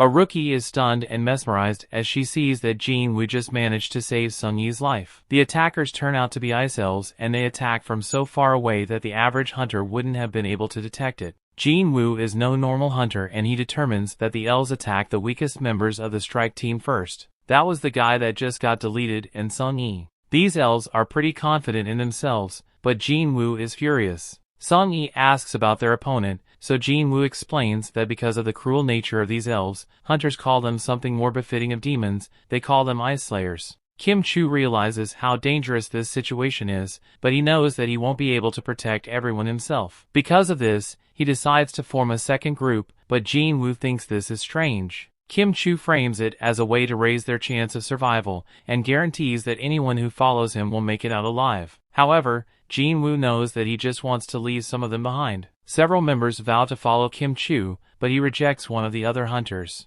Kim Chu refuses to accept the C-ranks into his group, and the same goes for Jin-Woo and Sung Yi. He explains that every day they spend in the dungeon, an hour passes on the outside. They might be inside the red gate for several months, so he doesn't want to waste any time looking after dead weight. Oddly, the other girl in the group has to join the lower-ranked hunters. Kim Chu allows her to go with them, but calls her a fool and wonders if she just pities them. However, in reality, this girl realizes that not even Kim Chu was able to notice the arrow attack. Jin-Woo was the only one who sensed it coming, so she quietly wonders if he's not really an E-rank. Jin-Woo just ignores her, but she determines that he must be an A-rank, or even higher. After the two groups part ways, Kim Chu finds the markings left by an ice bear. It's a terrifying sign, and the others realize that they just basically left the E-ranks to die. Those guys are in a terrible situation, but Kim Chu is confused by something else. That one girl is a B rank, and they also have 2 C ranks with them, so Kim Chu can't figure out why he assumed that the E rank Jin-Woo was their leader. Just then their group is confronted by several bears, and Kim Chu instantly shows his value as a tank. A bear gets destroyed trying to attack him, and Kim Chu quickly ends its life. The battle isn't over however, as several bears remain. Back with the other group, the girl named Park points out that there are claw marks all around them. They are clearly in bear territory, so she thinks that they should go back, but Jin-Woo says that's exactly why they must keep going forward. If they really are in bear territory, it means that they will only have to worry about bears. That is much better than dealing with intelligent enemies like the ice elves. Park is amazed that Jin-Woo was able to think so far ahead and apologizes to him. Jin-Woo retrieves a coat for her and everyone is stunned to see that he just used summoning magic. This is because even high-ranked hunters have trouble storing more than 2 or 3 low-level items. Jin-Woo gets coats for them all and Sung Yi wonders just who Jin-Woo really is. Jin-Woo doesn't reveal his true power and simply says that it's his fault for bringing her here. The least he can do is keep her safe and all he asks is that she not asks him any questions about what he really is. Jin-Woo will do what he must to keep everyone alive, but he tells the others not to ask any questions either about what they see. Just then everyone is horrified as the bear approaches them, but Jin-Woo tells everyone to remain calm. He then calmly changes his title to the Wolf Assassin. Outside, Beck arrives to find that the Red Gate is completely sealed. He doesn't believe that the hunters have much of a chance to survive, and says that it will all depend on Kim Chu. Just then, On reveals that there's someone else that might prove to be an important factor. He says that the hunter's name is Jin-Woo and it's someone that caught his eye recently. Beck is not impressed when On reveals that Jin-Woo is just an E-rank, but On believes that Jin-Woo may have reawakened. Unfortunately, he can't prove this as it's not confirmed. Just then, Dong-soo arrives, and Beck is not pleased to see him at all. This is not Dong-soo's jurisdiction, as he's supposed to be in America right now, but Dong-soo has a question of his own. He wants to know why an E-rank is in the gate of the White Tiger Guild. Beck is shocked when he realizes that he's after Jin-Woo, and Dong-soo is annoyed to have come all this way just for his target to be stuck in some gate. Dong-soo assumes that Jin-Woo will just lose his life in the Red Gate, but Woo thinks that the E-rank is lucky. Being stuck in the Red Gate means that not even the powerful Dong-soo can do anything to him. The only question is if Jin-Woo can somehow manage to survive the dangers of the Red Gate. Inside, all the hunters are stunned as Jin-Woo stands victorious over a sea of defeated bears. Park can't help but break Jin-Woo's only rule, as she wonders just how powerful Jin-Woo really is. That night, the group feasts on the bear meat. They haven't been getting attacked as much, so Sung-yi wonders if Jin-Woo already defeated most of the bears. Park points out that there can still be a lot of them left in the bear den, so they must remain cautious. The girls are shocked, however, that even after all that fighting Jin-Woo has gone out to do more training. Park calls him a very strange man and Sung-yi kind of agrees with her. Nearby, we see that Jin-Woo has actually gone straight to the bear's den. Jin-Woo is as serious as ever as he calls in his army to come out. Several undead soldiers are summoned,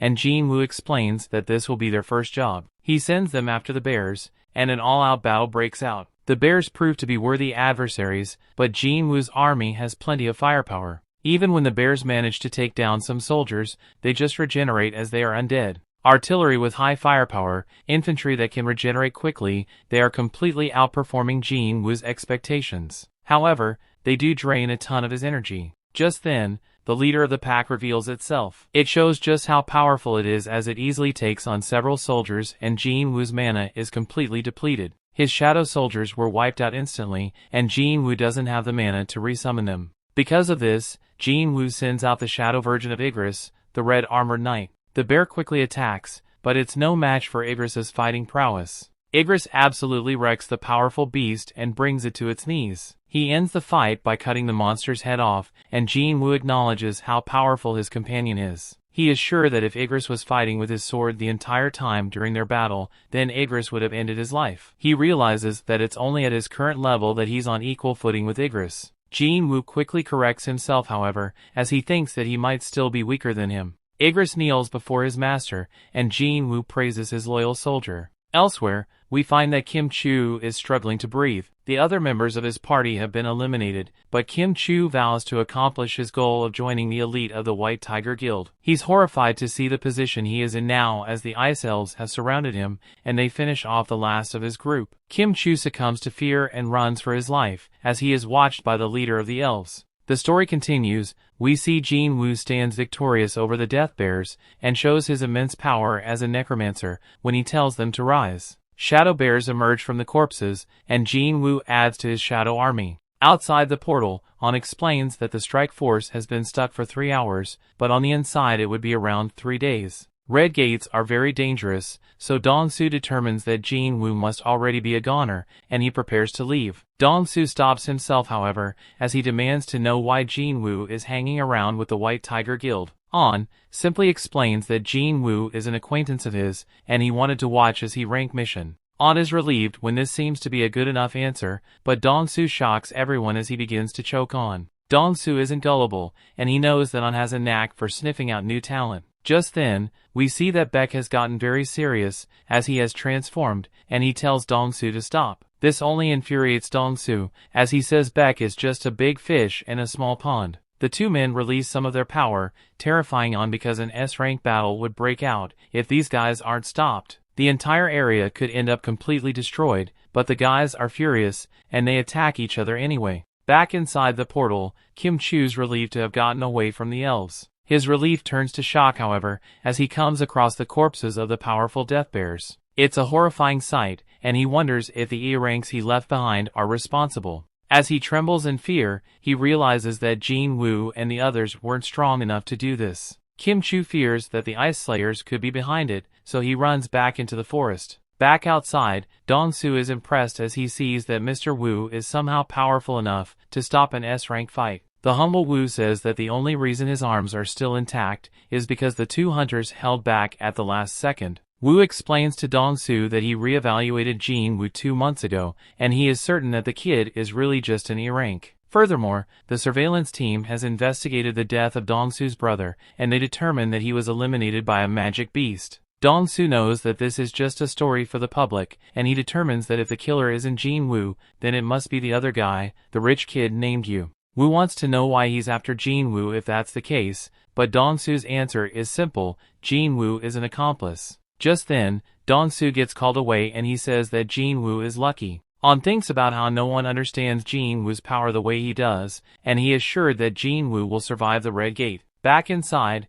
the other members of Jin-Woo's group sit by a fire, but we see that Kim-Chu has found them. He is furious to see that weaklings like them have somehow managed to survive. Not only that, they are also thriving with weather gear, blankets, and food. Kim-Chu angrily confronts them and reveals that his group died because they didn't have any gear. He has lost his mind, as he demands to know who is hiding all the equipment, as he blames them for his dead teammates. He comes to the realization that Park must have known all along, and that was why she wanted to join the weak group. Kim-Chu demands that the one behind it all confess, as he counts down from 3, or else he will eliminate them all. Kim-Chu finishes his countdown without anyone confessing, but he already knows who's behind it. He screams Jin-Woo's name as he goes to eliminate everyone, but Jin-Woo appears out of nowhere to absolutely destroy him. Everyone is shocked to see their leader, and Jin-Woo can't believe that Kim-Chu is blaming others for his party's failure. That wasn't his only mistake, as Jin-Woo detects that Kim-Chu dragged in even more trouble.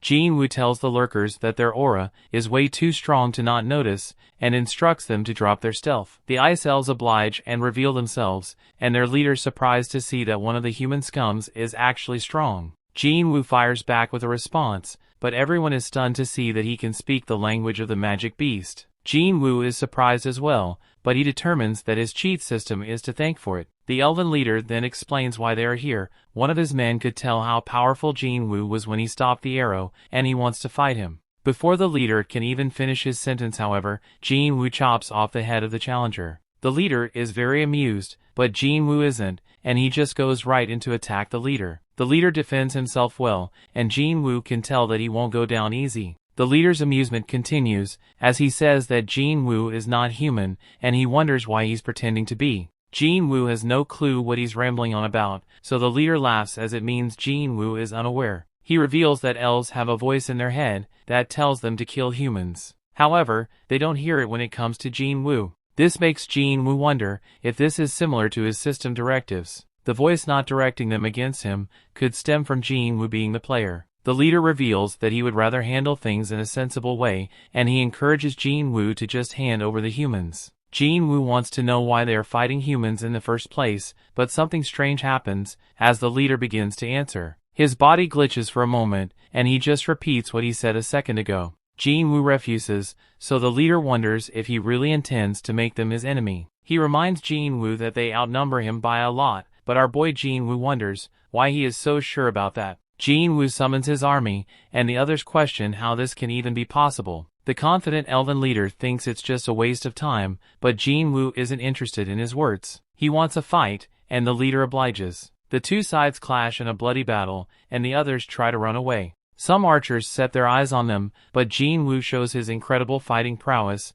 as he deletes them. Unfortunately, he can now also see why the leader was so confident, as the elves are doing major damage. Jin-Woo's army is immortal, but the regeneration costs magic power. Jin-Woo has a lot of it, but it will run out eventually. On top of that, Jin-Woo has determined that the leader is clearly stronger than him. The leader attacks Jin-Woo directly, and Jin-Woo realizes that even if he fought alongside Igris, the leader would still be really tough. All odds are against him, and regular soldiers aren't going to cut it, so Jin-Woo determines that he needs a stronger fighting force. The leader introduces himself as Barca, and Jin-Woo gives his name as well. The two warriors then charge at each other, and Barca shows some dominance. He is surprised, however, when Jin-Woo teleports his blade to his other hand. The two narrowly avoid each other's attacks, but Jin-Woo eventually gets pushed back. Barca hasn't enjoyed a fight like this in ages, but Jin-Woo has even more for him to enjoy. Jin-Woo lets out a smile, and Barca is stunned as a giant meteor crashes down on him.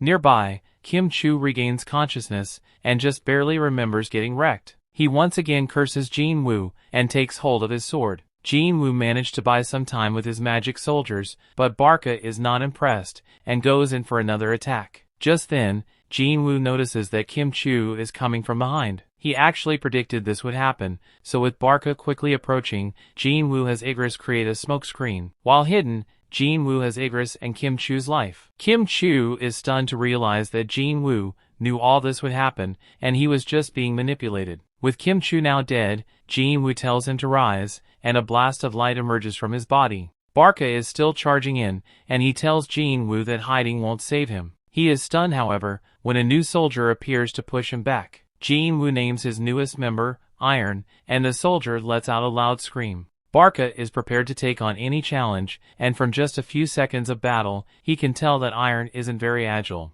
Nearby, Sung-Yi wonders if this is what all hunter battles are like. The others tell her that nothing about what's happening right now is normal, and they have never seen anything like it before. Barca eventually feels like Iron isn't enough of a challenge for him, so he instructs Jin-Woo to join him along with his knight. Jin-Woo is happy to oblige him this time, and the 3-on-1 battle ensues. Barca shows his incredible might as he fends them all off, but he's quickly annoyed by Iron's loud scream. He decides that Iron will have to die first, but Iron is a serious tank. Barca's confidence only grows as he dodges Igris's attack, but he's stunned when Jin-Woo manages to stab him. Jin-Woo is still impressed by the elf, however, as he somehow managed to avoid a fatal blow even amidst all the chaos. Barca doesn't like to be underestimated, but Jin-Woo credits him for staying alive for so long. Jin-Woo commends his opponent, but wonders how the rest of his army is doing. Barca gasps as he remembers the other part of the battle, and he is horrified to see that Jin-Woo's shadow army has eliminated his entire clan.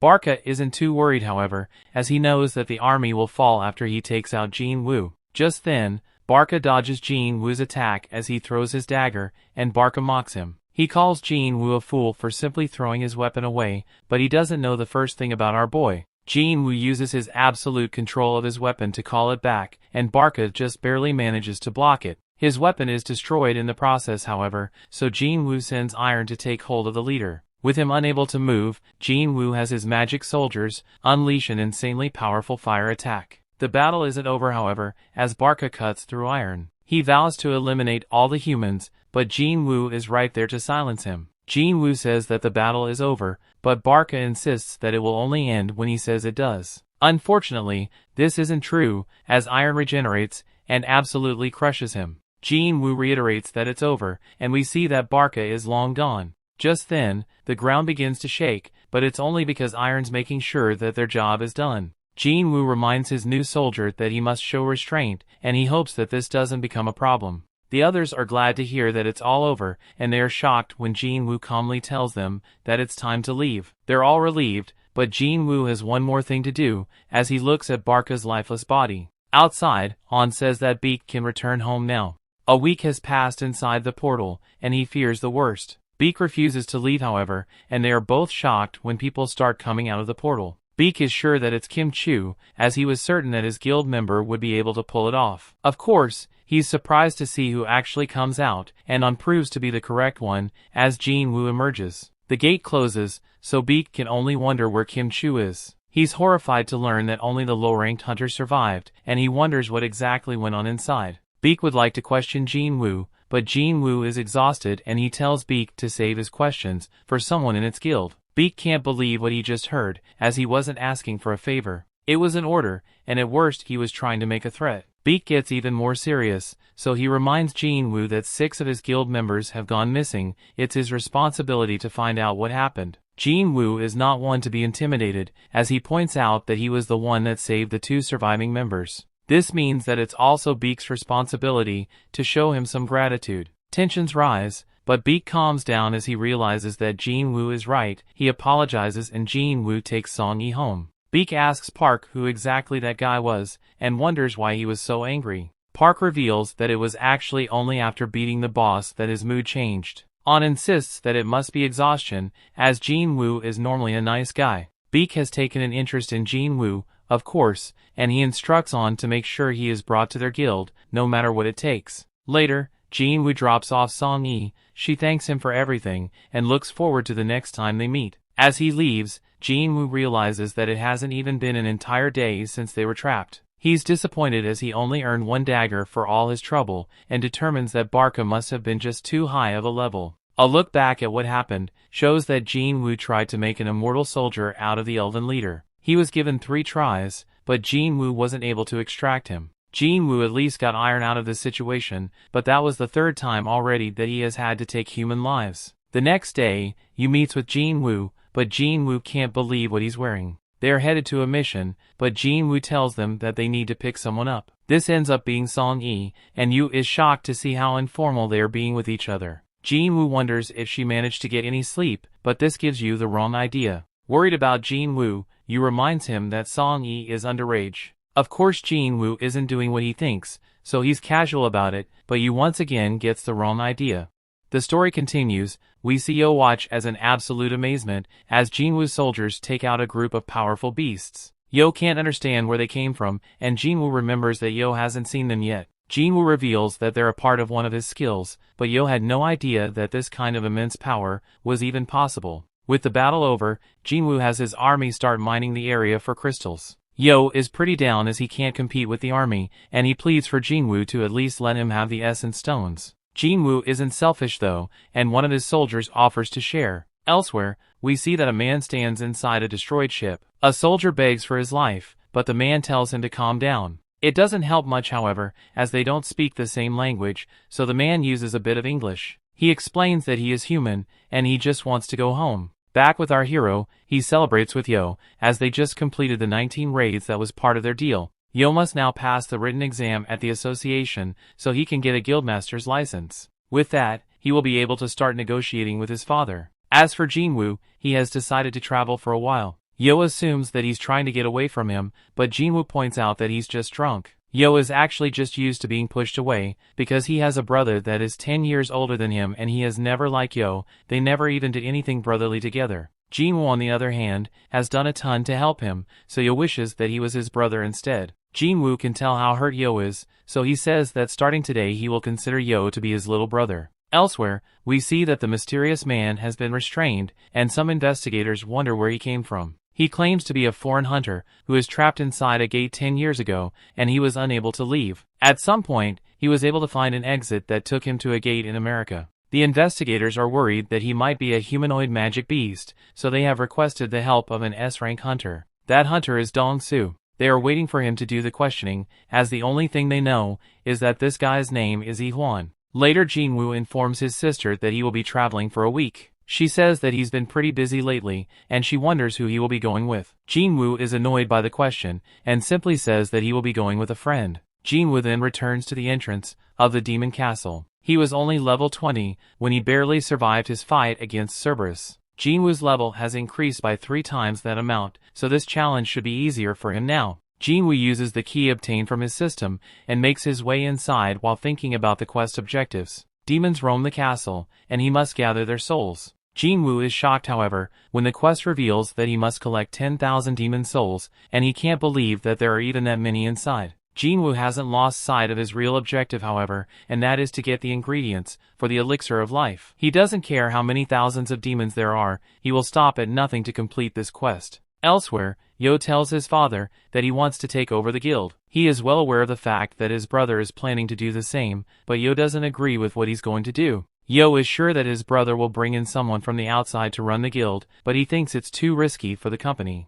His father, however, is more concerned about who he has become friends with. He's talking about the hunter Jin-Woo. Jin-Woo was present for 3 very mysterious and controversial events: the double dungeon, the raid Han's team was wiped out in, and the incident where a surveillance team hunter murdered a group of convicts. Jin-Woo was not only present, he somehow managed to survive these 3 very dangerous events. Now he was present in the 19 raids Yo cleared, so he could become a master hunter. Han has also heard that Jin-Woo was involved in the Red Gate incident, and he led the survivors to safety. It's clear that Yo was only able to get his guild master license because of Jin-Woo, and Han is insulted that his son would use such backhanded tactics to get control of the guild. Yo admits to going about it the wrong way, but he believes that he knows what's best for the guild. Just then, Han shockingly agrees to do things Yo's way, but only on one condition. He has heard that the White Tigers Guild is planning to scout Jin-Woo ever since the Red Gate incident. Jin-Woo is clearly someone of interest, so Han wants him with their guild instead. He wonders if Yo can arrange this,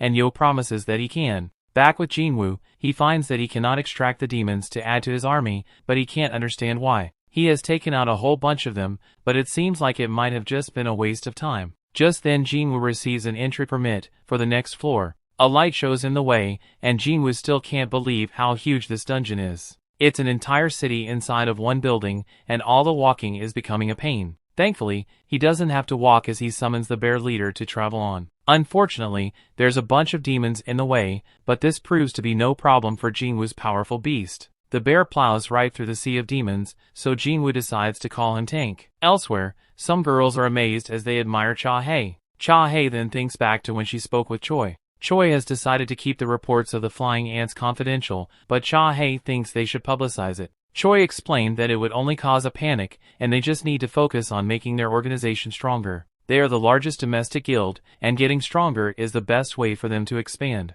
Back with Jin-Woo, he has taken out even more demons. He was afraid that this was an S-rank dungeon when he first received the key, but the demons he has been fighting seem to be around the upper end of B rank. There is a ton of them, and they keep getting stronger the higher up he goes. However, by only killing the demons he needs to pass each floor, Jin-Woo has been able to make some pretty easy progress. Jin-Woo predicts that there will be 100 floors in this castle, just like there was in the tower, so he wonders just how strong he will be when he reaches the top. As Jin-Woo reaches 4,000 souls collected, he reminds himself to keep track of his supplies. He also has to keep his promise to Gina of only being away for 1 week, so it's quickly becoming a race against time. Eventually, Jin-Woo reaches the 10,000 mark of souls collected, and he wonders how much further he can go. He encounters a group of powerful monsters, and its leader's name is in red, indicating that it's incredibly dangerous. It's called Vulcan, the boss-class leader of the lower floors. Elsewhere, we see that Han is looking for Jin-Woo, but Gina just told him that he's on a trip. There are no records of him doing a raid right now,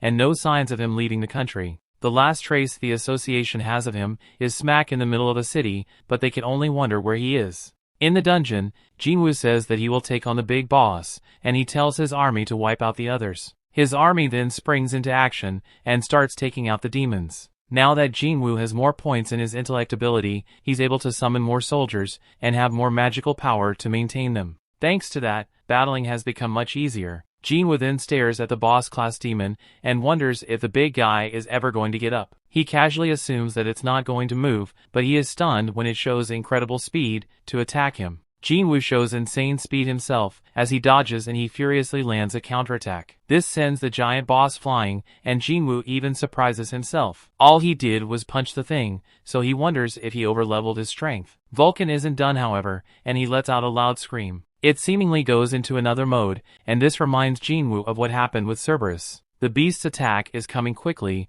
so Jin-Woo calls out to Iron, and Iron sends him a shield. Jin-Woo blocks the attack just in time, but the giant throws out a barrage of attacks. The flurry of punches isn't slowing down, and Jin-Woo can only wonder how something so big can move so fast. Jin-Woo eventually finds an opening, and makes his way to the back of the beast, but he is shocked to find that it can anticipate his moves. This opponent is an absolute monster, and the only part of him that looks vulnerable are his beady little eyes. Jin-Woo starts running, and thinks about how he must keep it from being able to zip around. He comes up with a plan when he finds the perfect building to use, and he runs up it. Jin-Woo pities the beast for being too focused on him, as it crashes straight into the building. With it unable to move, Jin-Woo summons his weapon, and cuts right through the Vulcan's neck. The Lord of the Lower Floor is defeated, and Jin-Woo receives the item called World Tree Fragment. Elsewhere, Yi-Hwan is questioned by Dong-Su. Dong-Su has heard that Yi-Hwan is a magic beast who can talk, but Yi-Hwan denies it. He agrees to do any kind of testing they want, including DNA,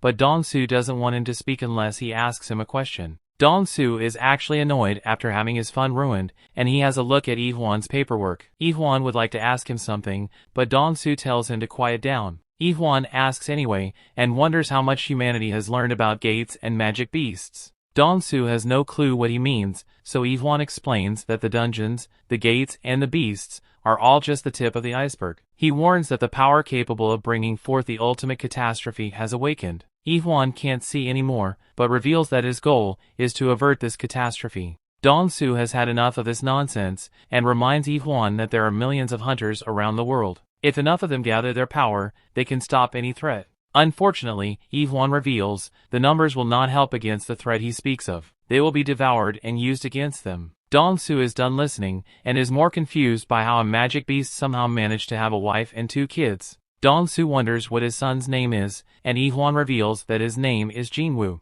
Dong-soo takes great delight in hearing this, and tells Ip-1 that his son is dead. Dong-soo won't be answering any of his questions, and he simply tells Ip-1 that he can ask his questions to his son when they meet in the next world. Dong-soo unleashes some of his power while making this threat, but Ip-1 gets a murderous look in his eyes. Back in the dungeon, Jin-Woo's army is tearing through another group of demons. Jin-Woo admits to the leader that things are getting pretty one-sided, and he wonders if the demon is shocked by how tough his shadow soldiers are. It's now clear to Jin-Woo that even the undead can feel fear, and he slices the leader's head off. A notification reveals that he just defeated Métis, the Guider of Souls, and Jin-Woo has leveled up even more. Back outside, we see that a major disaster has destroyed part of the city. An investigator has heard that fights between S ranks could change the shape of the landscape, laying waste to everything in sight. He considers everyone to be fortunate, however, that this fight was limited to just this area, as it could have been much worse. The entire thing happened so fast, and it was almost instantaneous. He could only watch the aftermath,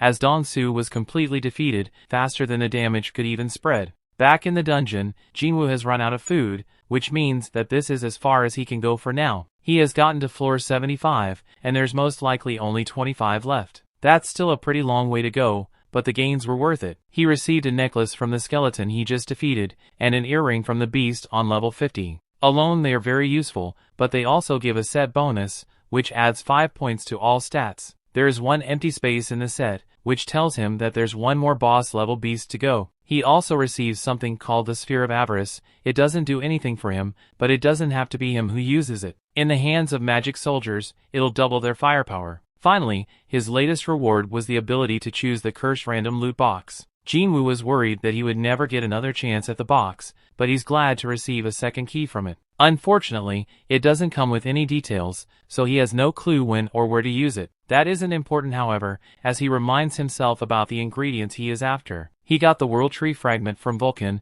and Spring Water from Echo Forest by beating Métis. That's 2 of the 3 ingredients he needs for the Elixir of Life. There's just one more left before he can help his dying mother. Jin-Woo vows that the next time he comes back here, he will finish the job. The story continues. We see Jin-Woo exits the instance dungeon, and he thinks that he just needs the purified Demon King's blood now. He knows that he has to be fully prepared in order to obtain that thing, and he notices that his level has increased significantly after his recent trip. However, he is still ranked E and he can continue leveling up, but he won't be able to participate in high-level raid missions as an E-rank hunter. He realizes that it's time for him to drop this facade and show the world that he truly is by having his rank re-evaluated. The next day, Jin-Woo goes to have his rank re-evaluate, and we see that Hyun-on's sidekick is also here to scout out hunters. He checks out the hunters, guessing what ranks they are going to get, and he notices that Jin-Woo is among them as well. He figures out that they will attack the Ice Bear squad next, and he notices some demon knights attacking the Ice Bears. They tear the bears like they are toys, and Jin-Woo watch them while hiding using his stealth skill. He thinks that they are good, and he deactivates his stealth. One of the knights attacks him, but he makes swift work of him, and he takes care of the other 2 when they attack him, leaving behind just the leader. He heads towards the leader, but the leader retreats, and he thinks that he always wondered if magic beasts felt fear, and now he has confirmed that they do. That brings the episode to an end. Thanks for watching. Want next part? Subscribe the channel and turn on notification bell.